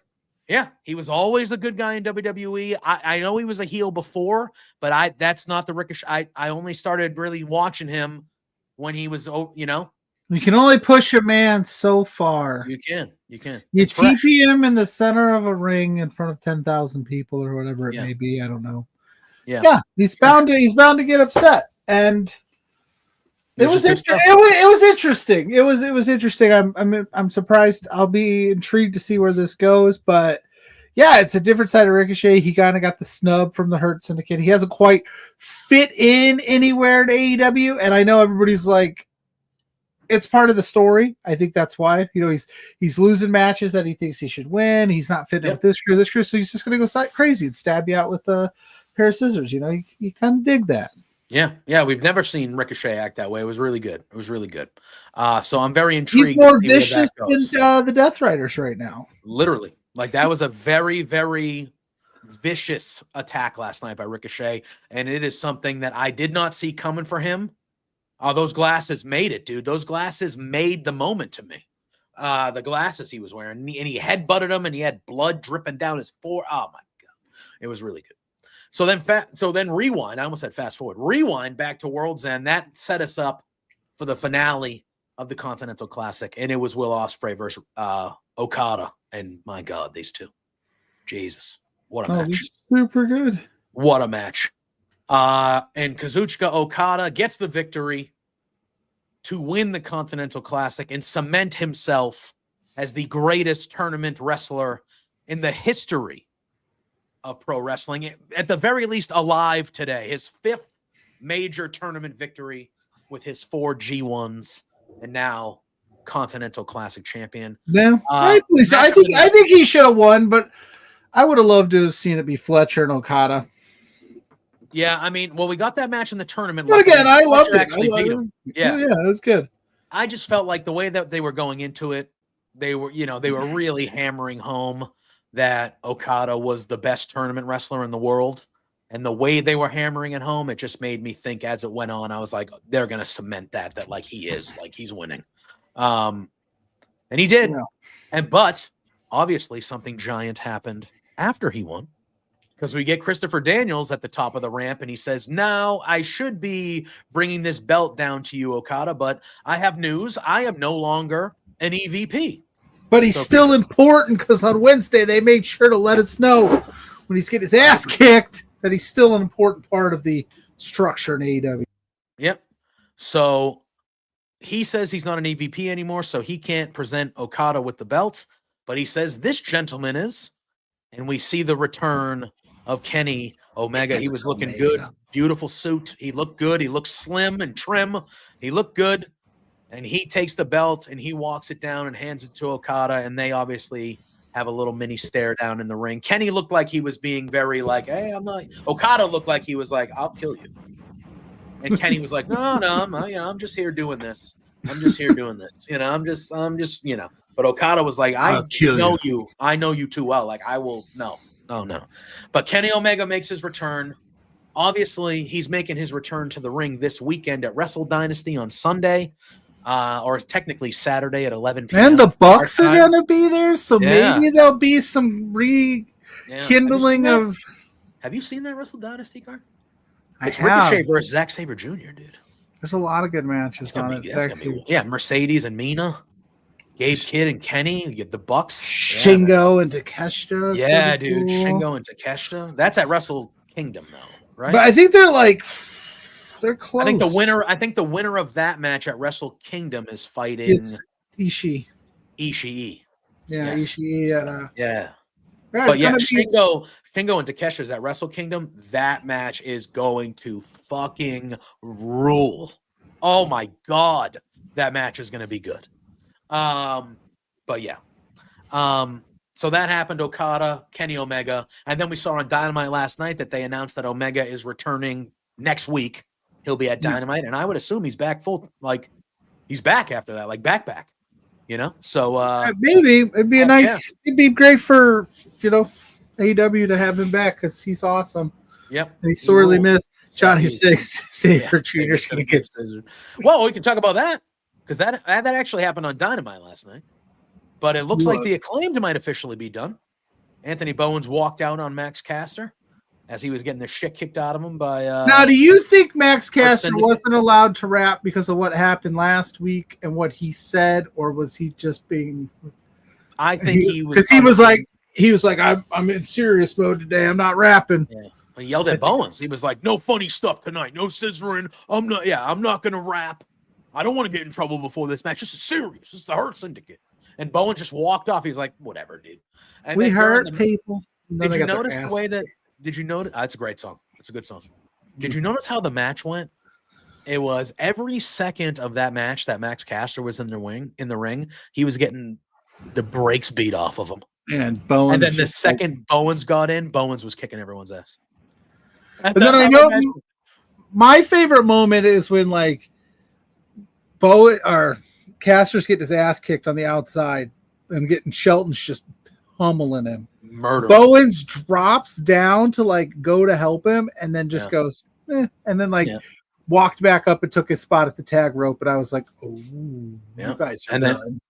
And then towards the end, as Caster's basically getting finished off by Lashley, Bowens is already jumped down from the apron, and the camera goes in him, and he says it, not with a mic, but he says it so you can hear it. He goes, "Oh, I thought you're the best wrestler alive." He goes, "Nah, you're a selfish asshole." He walked out, and he walked off. He left. So where's Daddy Ass? Where's Daddy Ass when we need him? Yeah. So I mean, I assume there'll be another. There'll be a couple more segments before, but I assume that is at least, if not the end, the start of the imminent end, finally, of the Acclaim. And I'm glad it was kind of Bowens. I'm glad it was Bowens that walked off because obviously Caster's been, leaning heel and being a dick. And he's the best wrestler alive. So according to him and him only. Yes, according to him and him only. But that was a fun little thing. People are racking up wins against the best wrestler alive, and we're not talking enough about that. I'm just saying. True. What else happened at World's End? Oh, we talked about all of it. Yeah, basically, right? Takeshita and Powerhouse Hobbs had a good one. That was a good one. Yeah. And then they had Powerhouse Hobbs they gave him the Ryback and Wardlow treatment last night, where they had him beat he just squashed two dudes immediately. Two Jobbers. Yeah.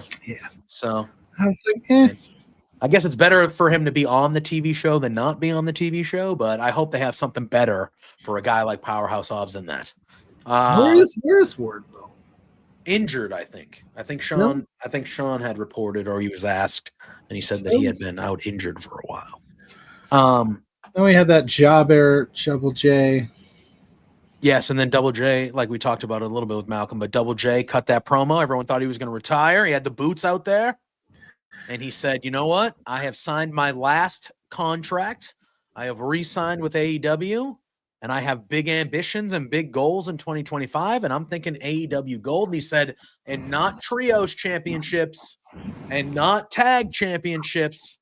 Not Texas Chainsaw Massacre champion. Nope. He wants Mox." Double J's 2025 New Year's resolution, Slappy New Year, as he said, Slappy New Year, is he wants to be AEW World Champion in 2025, Pluggo. So do I, Double J. I'd like to be AEW World Champion. think in he is- I 2025, think but he- I have a feeling that both of us are just going to come up a little short. Yeah, I can't see a scenario where he actually does that. I can't see a scenario. I just can't. So yeah, I don't think I'm so. not one to throw remotes and throw controllers and things like that. I might throw my TV. Are you saying you would have a conniption? I might throw my would throw a TV hissy out the fit. window if You would, throw a Double hissy J- fit. Would that be the thing that would make you stop watching AEW? Would you stop watching? I don't know if it'd make me stop. There's a Would lot you of stop watching. but I would have to take a break for the oh yeah, how Malcolm doesn't like Roman Reigns, and he probably turns off Roman Reigns segments and goes, Yeah. I'm solo guy. I'd just be like, I don't need to worry about the AEW World Title for the next 6 months. Fair. It's fair. But then again, I don't know. Yeah. Maybe I'm wrong. No, I don't think you are. I obviously, if he wants to keep wrestling. And obviously, if you're in this business, you want to win titles. I'm being, from a kayfabe standpoint, I don't need Jeff Jarrett winning AEW World Championships ever. Anytime. Anytime. I get it. Could you imagine a scenario where you look down the lineage of like the AEW World Title and Jeff Jarrett's there, but guys like Adam Cole aren't there, and like Adam Cole ain't you know what I'm saying? there You know yet. what I'm saying? Could you know what I'm saying? Like Miro. Yeah, I get it. But he's not there yet. Yet. Adam Cole will get there. I'm just disappointed that Rampage is canceled because where are we going to Jeff Jarrett? Did you watch the last Rampage? It might have been the best episode of Rampage ever. It was we talked about it though, how it was awesome, but I didn't watch it. But they went balls to the wall for that one. What's your favorite Rampage moment of all time? Quickly.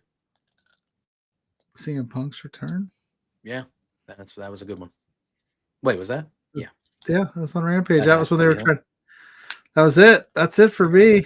That's a good one. Yeah, that's a good one. All right.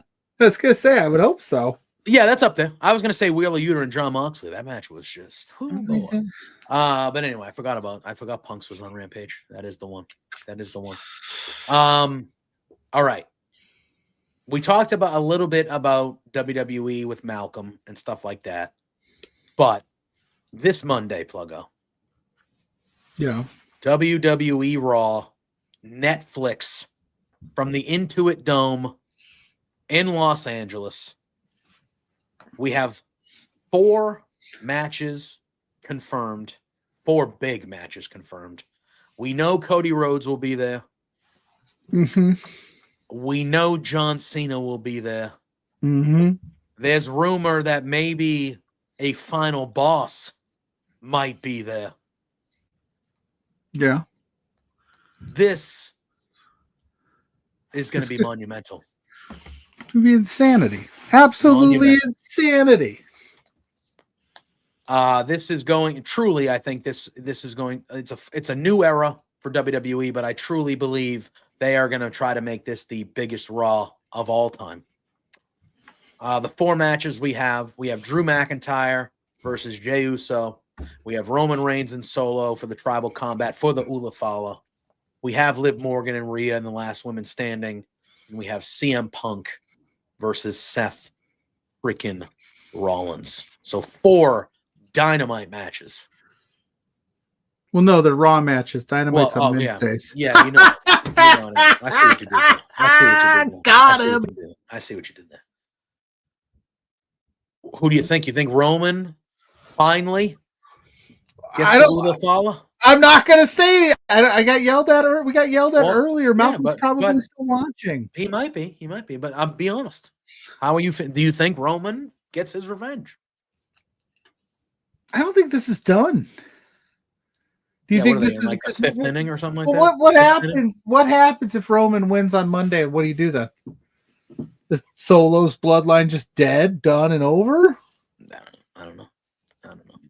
But if Solo beats Roman again, because he's pinned Roman a few times, not 1-on-1, but a few times. Yeah, if Solo wins again, Well, then what? You just continue, like Roman's just still going, okay, I know you beat me again, but I'm still, you know, like, what do you do either way? What does, right, but then, like, Roman doesn't have, like, a bloodline. I mean, he's got, like, He's got, yeah, they'll run. but Jay's busy. Jay's busy. Sammy's, is that what we're doing? We're going to just, he's the head of the table. We're going to run back the old bloodline storyline with Jimmy, Jay, and Sammy. And with Solo, at least you could maybe introduce some new stuff. But no, I think Roman gets his win back. I just don't know what you do with this. Like, Well, okay, you're the head of the table. Does that mean Solo has to begrudgingly join you? I think Is The Rock going to get involved and say, Roman, I saw what you did with Cody, and we're going to call back that bad blood spot, and then the new bloodline's going to be Solo, Rock, and all that? Because I don't think Rock was super thrilled with Roman tagging with Cody either. Exactly. That's why he showed up and did the whatever he did. Yeah, 1, 2, 3, I'm killing. You know.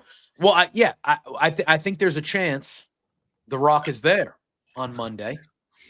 And I think if The Rock is there on Monday, he is used in either one of two ways. He is either going to get involved in this, and we're going to find out that, maybe not find out on Monday, but we're going to find out eventually that he is the man behind the strings of Solo's bloodline. Yeah. Or one of the next question I was going to ask you before we talk about the other matches, I was going to say John Cena is going to be there. And I was going to say, who's confronting John Cena on Monday? I think The Rock could be that guy too. Ooh. Okay. So here's what I think about the Cena thing. I don't think it's going to be anybody major first. You don't think it could be like, okay, fair. I think he's going to come out. He's going to officially announce he's entering the Royal Rumble. And you're going to get like some Grayson Waller or Austin Theory level guy that's going to come in here. Here comes John. Big man coming back to take spots. Old man John. It can't be Austin Theory though, because no, right. I'm saying in that vein. Yeah. In that level of like. Can I throw a name on at you? Sure. Logan Paul. See, now that is interesting. Logan Paul is probably he's scheduled to be there, I would imagine as well. I know he's on Raw. I know they announced he's the newest member of Raw. I would assume we're going to see him on Monday. I'm not thrilled about it. At first, I was like, who could come out? Gunther, that would be good. Like, hey, John, you just entered the Rumble. Good luck. But if you win, you better not pick me because your WrestleMania, your last WrestleMania won't go well for you. Like, they could do that because I do think that Chad Gable. Chad Gable's another good one. Logan Paul, to me, even though, I feel about him as most people do. But Logan Paul, to me, would be the perfect guy because he comes out, he goes, I wasn't around for you. Like, I don't care. You don't have a nostalgia act with me. I don't give a shit about you. I'm better than you. You haven't been around. I fucking started a year and ago. I'm winning the Rumble. Better. Yeah, and all this shit. Yeah. And then if you could think. That might be good. Is there anybody you would rather see get an attitude adjustment than Logan Paul? That's true. You know what I'm saying? So I feel like that could be a segment where he comes out, he's the perfect guy to kind of talk shit to Cena, and then Cena, he could hold business. They could hold their own. I feel like Logan Paul, because he's a piece of shit and he knows everybody hates him. I think he fits that vibe immediately, and with Cena first night ruining the farewell tour. I think Logan Paul is that's a good shout. I just don't think you're gonna set up like the Mania match. No. First night. I think you're gonna do the bells and whistles and the flowers and the fun, easy, quick John Cena spot. This is not the only Raw I expect Cena to be at before the Rumble. Yeah, he's got like 35 dates. Yeah, so like you can do the Gunther and him kind of foreshadowing if you want at some point, like a couple of weeks from now. I think when you said the Grayson Wall, want that kind of shit. I think you're thinking about like a shithead. You want a shithead. Somebody that he could AA 5 knuckle shuffle, start 100%. His world tour, his world retirement tour off with like he kicks some lower end person's ass. But Logan Paul stepping it up a level. Perfect. Cool. I think that's like up a level. And then they meet in the Rumble and have a moment in the Rumble. Yeah. I would even have Cena maybe eliminate him in the Rumble. Oh yeah. No, that's what I think that's the way to go. Even though, I'd rather Logan Paul not be around at all. But guess what, guys? He's around. All right, he's going to be around. You just got to listen, He did not it is what it is. retire, in fact. It is what it is. All right. He did not retire. Dang it. Yeah. Drew McIntyre and Jey Uso. We found out a Yeah. couple weeks ago that Drew McIntyre was the person who attacked Jey a little while ago, and he attacked him again on Monday. They had that promo segment, and he attacked him on Monday, and we found out that the match was official. What do we think happens here, man? Because I feel like McIntyre's been on a hot streak since he's been back. He's beaten Sami Zayn a couple times. He's been taking people out, but Jey Uso is as over as they come, man. He's as over as they come. He still loses a lot. Sammy's does. gonna get involved, right? I would imagine. I would help out Jay. Jimmy might help out Jay. Yep. Drew's got to win. I feel like Drew needs to win as well. Not needs to, but I feel like he should. I feel like he should win. Yeah. But I do expect there to be some bullshit. I do expect there to be some Sammy, some Jimmy, you know. Can I just throw something weird out there? And I know it's not that weird, but Drew McIntyre, Seth Rollins, and Kevin Owens. Two of them are heels. One of them is not a heel. However, I feel like he should turn heel soon. I think he needs a little freshen up of the character in Seth. They really have gotten angry at kind of the same people over the same thing. Yeah. And that's everybody teaming with Roman. Do you think, I know they're on separate shows, but do you think it's a possibility that maybe like these guys link up at some point as like an on-screen group? Because like if you hear what they've all been saying, like the Seth friend of my friend, or what is that? Friend of my enemy is a friend of something like that. Enemy, yeah, that thing. An enemy. Wait, no. A friend of my enemy is a friend of mine. Yeah, there you go. Yeah, so they're just kind of like we're not together, but we all have the same common cause. Yes. Sure. Yes. Yeah, I could see that. I sound smart there for a second. I don't know if that was right or not. I don't know. So I guess we're not going to Sammy and Friends in Indianapolis if they do that, huh? I mean, because you want him to turn heel, so he can't have a comedy. No, I don't want Sammy to turn heel. Oh, I thought you wanted Sammy to turn heel. No, I'm saying Seth Rollins, Drew McIntyre, and KO. They're all heels. Seth is not a heel. I think Seth, I'm going to be honest with you. I think if they continue this CM Punk feud for longer than just Monday, I think Seth should turn heel. You don't think Seth's a heel right now? No. 100% no. Maybe a tweener at best, but I do not. I was going to say, he's definitely not a white meat baby face. He's definitely not. I think the feud with Punk makes him kind of a tweener, but on that promo on Monday, you thought he was the heel? Yeah. You thought he was the heel? Yep. Punk was still getting the chance. Wasn't Seth though. But Seth was eviscerating Punk. Punk was talking about how he did this for Seth. You know, I bust down the barriers for you, and if it wasn't for me, you wouldn't be here. And Punk, or I don't know. I just felt, and I don't know. Maybe I'm wrong in the chat. Let me know. But I think Seth's more on the heel side. And then the way he kind of like talked to Drew the other week, where he was just like, you know what, we're not friends. I'm not your buddy. I still don't like you, but we have a common. Yeah, I don't know. He's tweening for sure. Because he's not getting the whoas like in the middle, like Punk was getting the chance in the middle of the segment. Yeah, that's fair. But Punk also did the thing where he like fed it to the crowd. Yeah, for sure. Like, chanting my name, you know, he did the for sure. You know, I don't think either one of them's a face. No, I don't think I'm not viewing it this way, but I feel like Seth turning heel. I think that would be a nice little refresh to his character. Would it? Because it's because yeah. I feel like he could use a little that's something. The only one making sense with Roman and Punk. Look, listen, in the whole company and the main roster, the three people that have been making the most sense about what's going on here are Drew McIntyre, Seth, and Kevin Owens. They're all right. Even though two of them, but you're thinking like 2.5, even though two of them are full-blown heels now, and Seth is kind of, on the fence, but all three of them are right. They are 100% right on what they're saying, especially when it comes to Roman and the bloodline and all those guys just helping Roman when Roman was a terror to the whole company. Like, and just all three of them are right. And just think, though, like 5-6 years ago, we would have did the whole Cody finishes the story thing, Roman's, this whole thing, and they would have just moved on to the next season and never talked about it again. And now we've got a group of wrestlers that are going, you, the fans that know what happened, we know it too. Yeah. I love that. They're going, we remember what Roman did to everybody on the roster. We're remembering all this stuff, and we're remembering Cody and all this. So it's kind of cool. I like the way that they're doing that in wrestling now, where it's going, I'm not, because back then we would have just been like, oh, well, Vince has moved on to the next story, so obviously we're just not going to talk about that. And we would have been losing our minds going, how do you not remember this? And now they're bringing it up. So I like that. Mm-hmm. Good on you three. Let's roll. That's what I'm saying. All right. Well, we got to talk about it. I know we're both aligned that we think Rhea is going to win the belt back. Is that where we are?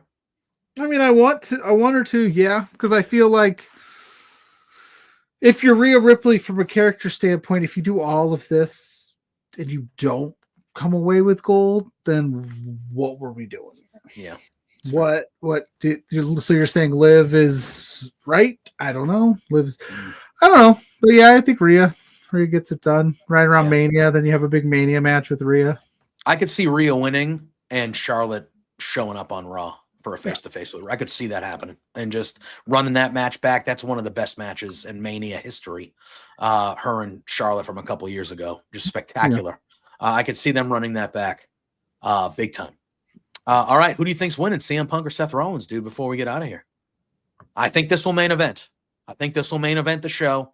What is Drew time? I realize you guys are still on your 3-person layout. I don't know. This is the one we always use. We prefer this one. Yeah. I mean, this is the layout that is better suited for when we do have guests, yes. But I think this is kind of the one that we standardly use because the other one. Oh, because we didn't switch back to the other one across the top. Yeah, but I feel like we use this one more anyway, just because that other one is busy a little bit. It's a little busy for me. Well, then you got to switch it and yada yada yada. Yeah. Anyway. But who's winning? Who do you got? You got Punk or you got Rollins, man? It's a big match, dude. First time one-on-one. That's two of my favorite wrestlers, man. Yeah. Who do you got it? Hold on. Now I'm interested. What do we have for? We do this one? Is that the one you're talking about? Yeah, that's probably the one we use. When it's just us for sure. When we do that, when we do that, though, we have to do this. He's just buying me time to say Seth Rollins has to win, should win the first one, because I don't think this is the last one. But if you come with all the fire and vitriol that Seth Rollins came with and wanting this match, and it's going to happen, and then you lose it,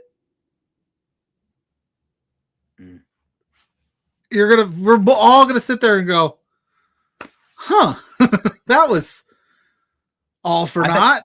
What could you possibly say from a Seth Rollins standpoint if CM Punk pins you clean and beats you? Well, what if it's not clean? If it's not clean, that's another story. That's obviously a thing. I want this match to end clean. I would like this match. Yeah, but I also these two dudes having a good one and let it just end clean. But I do think Seth is going to win. There's more you get out of it if Seth Rollins wins than you do if Punk wins. If it's clean, if it's a clean decision. I agree. Because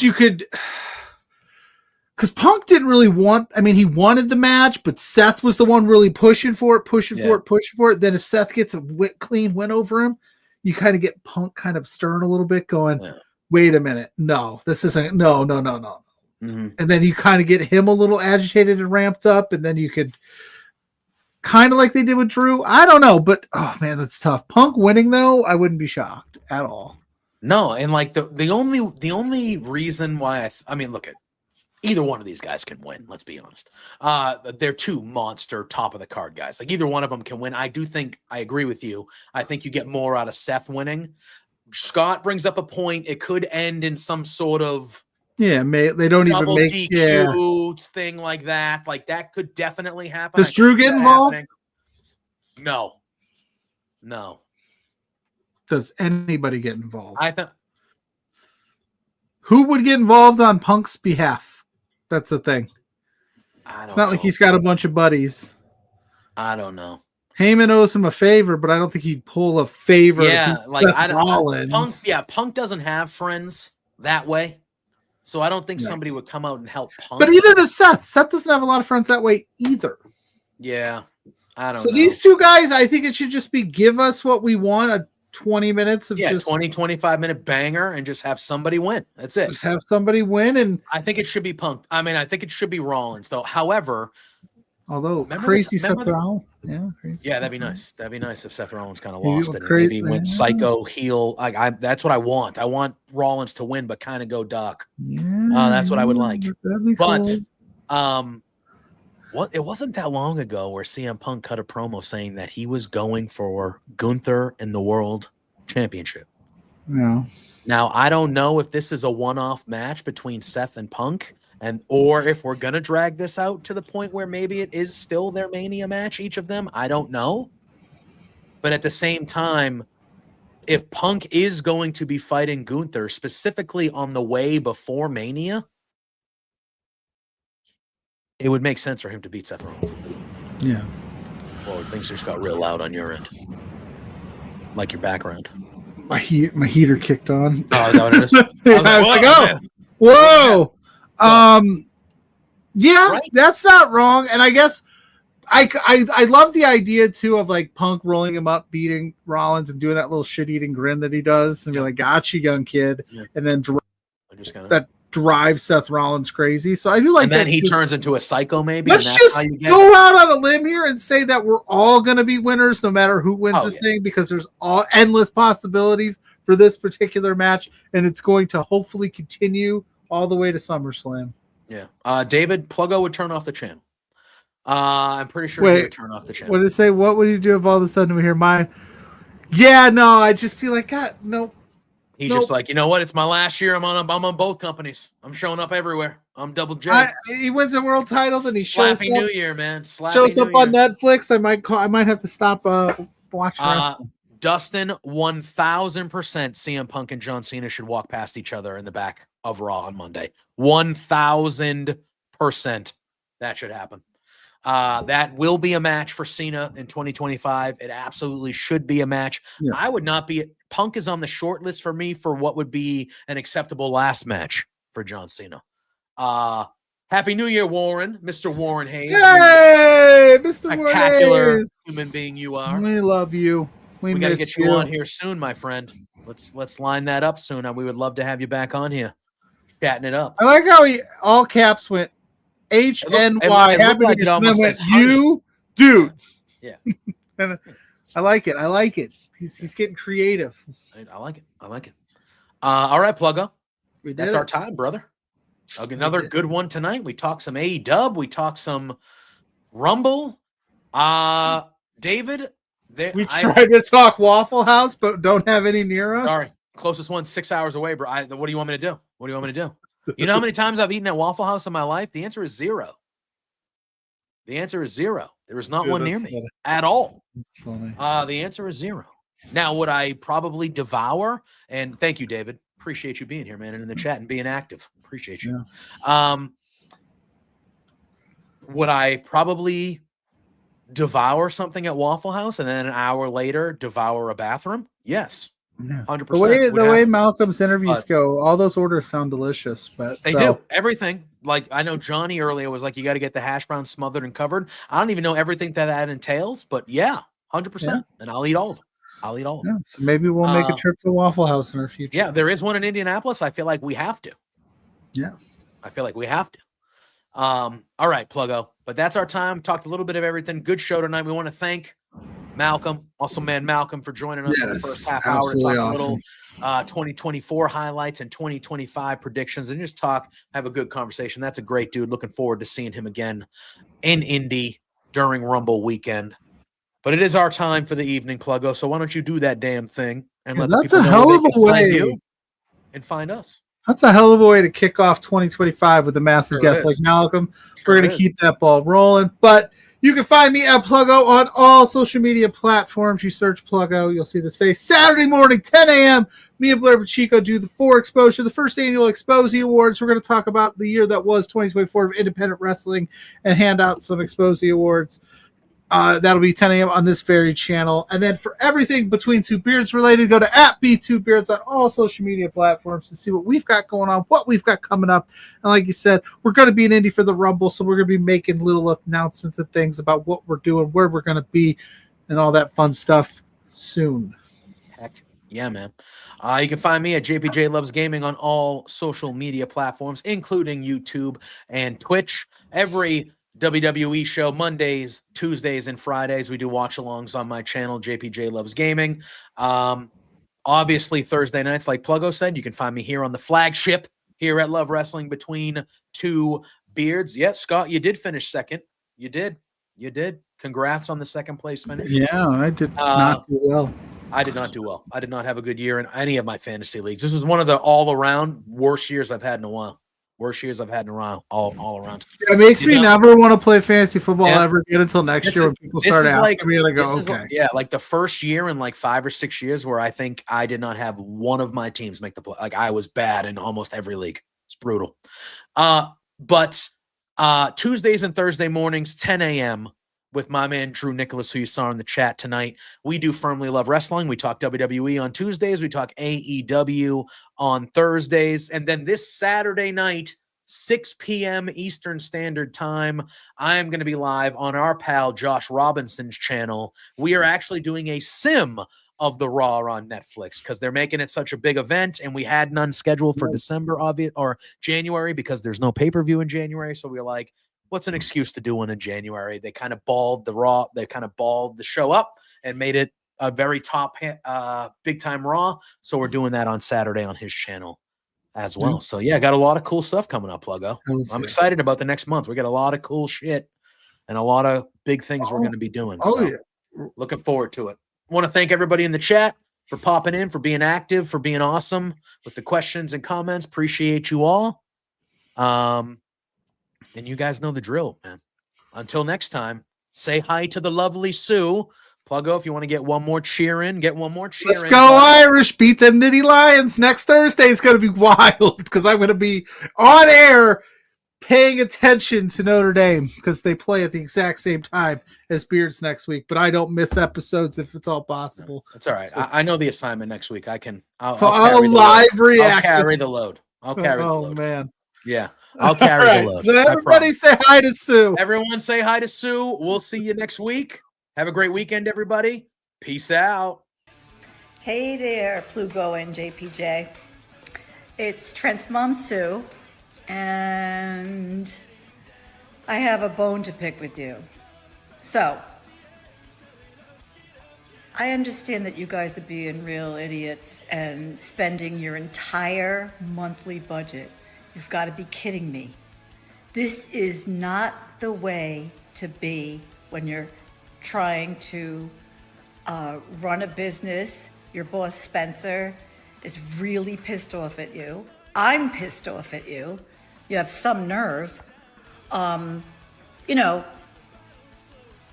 a grip. You have to control yourself. You can't just go out and spend all the money that you're making, you Two Beards guys. Oh no, this is coming out so stupid. Anyway, behave yourselves or I'm going to cut you off from watching AEW. You're no longer going to get to know, be able to meet my son. What? Or me. I'm sorry, this is like, I don't know. Anyway, thanks so much for being fans. Watch yourselves. Knock it off.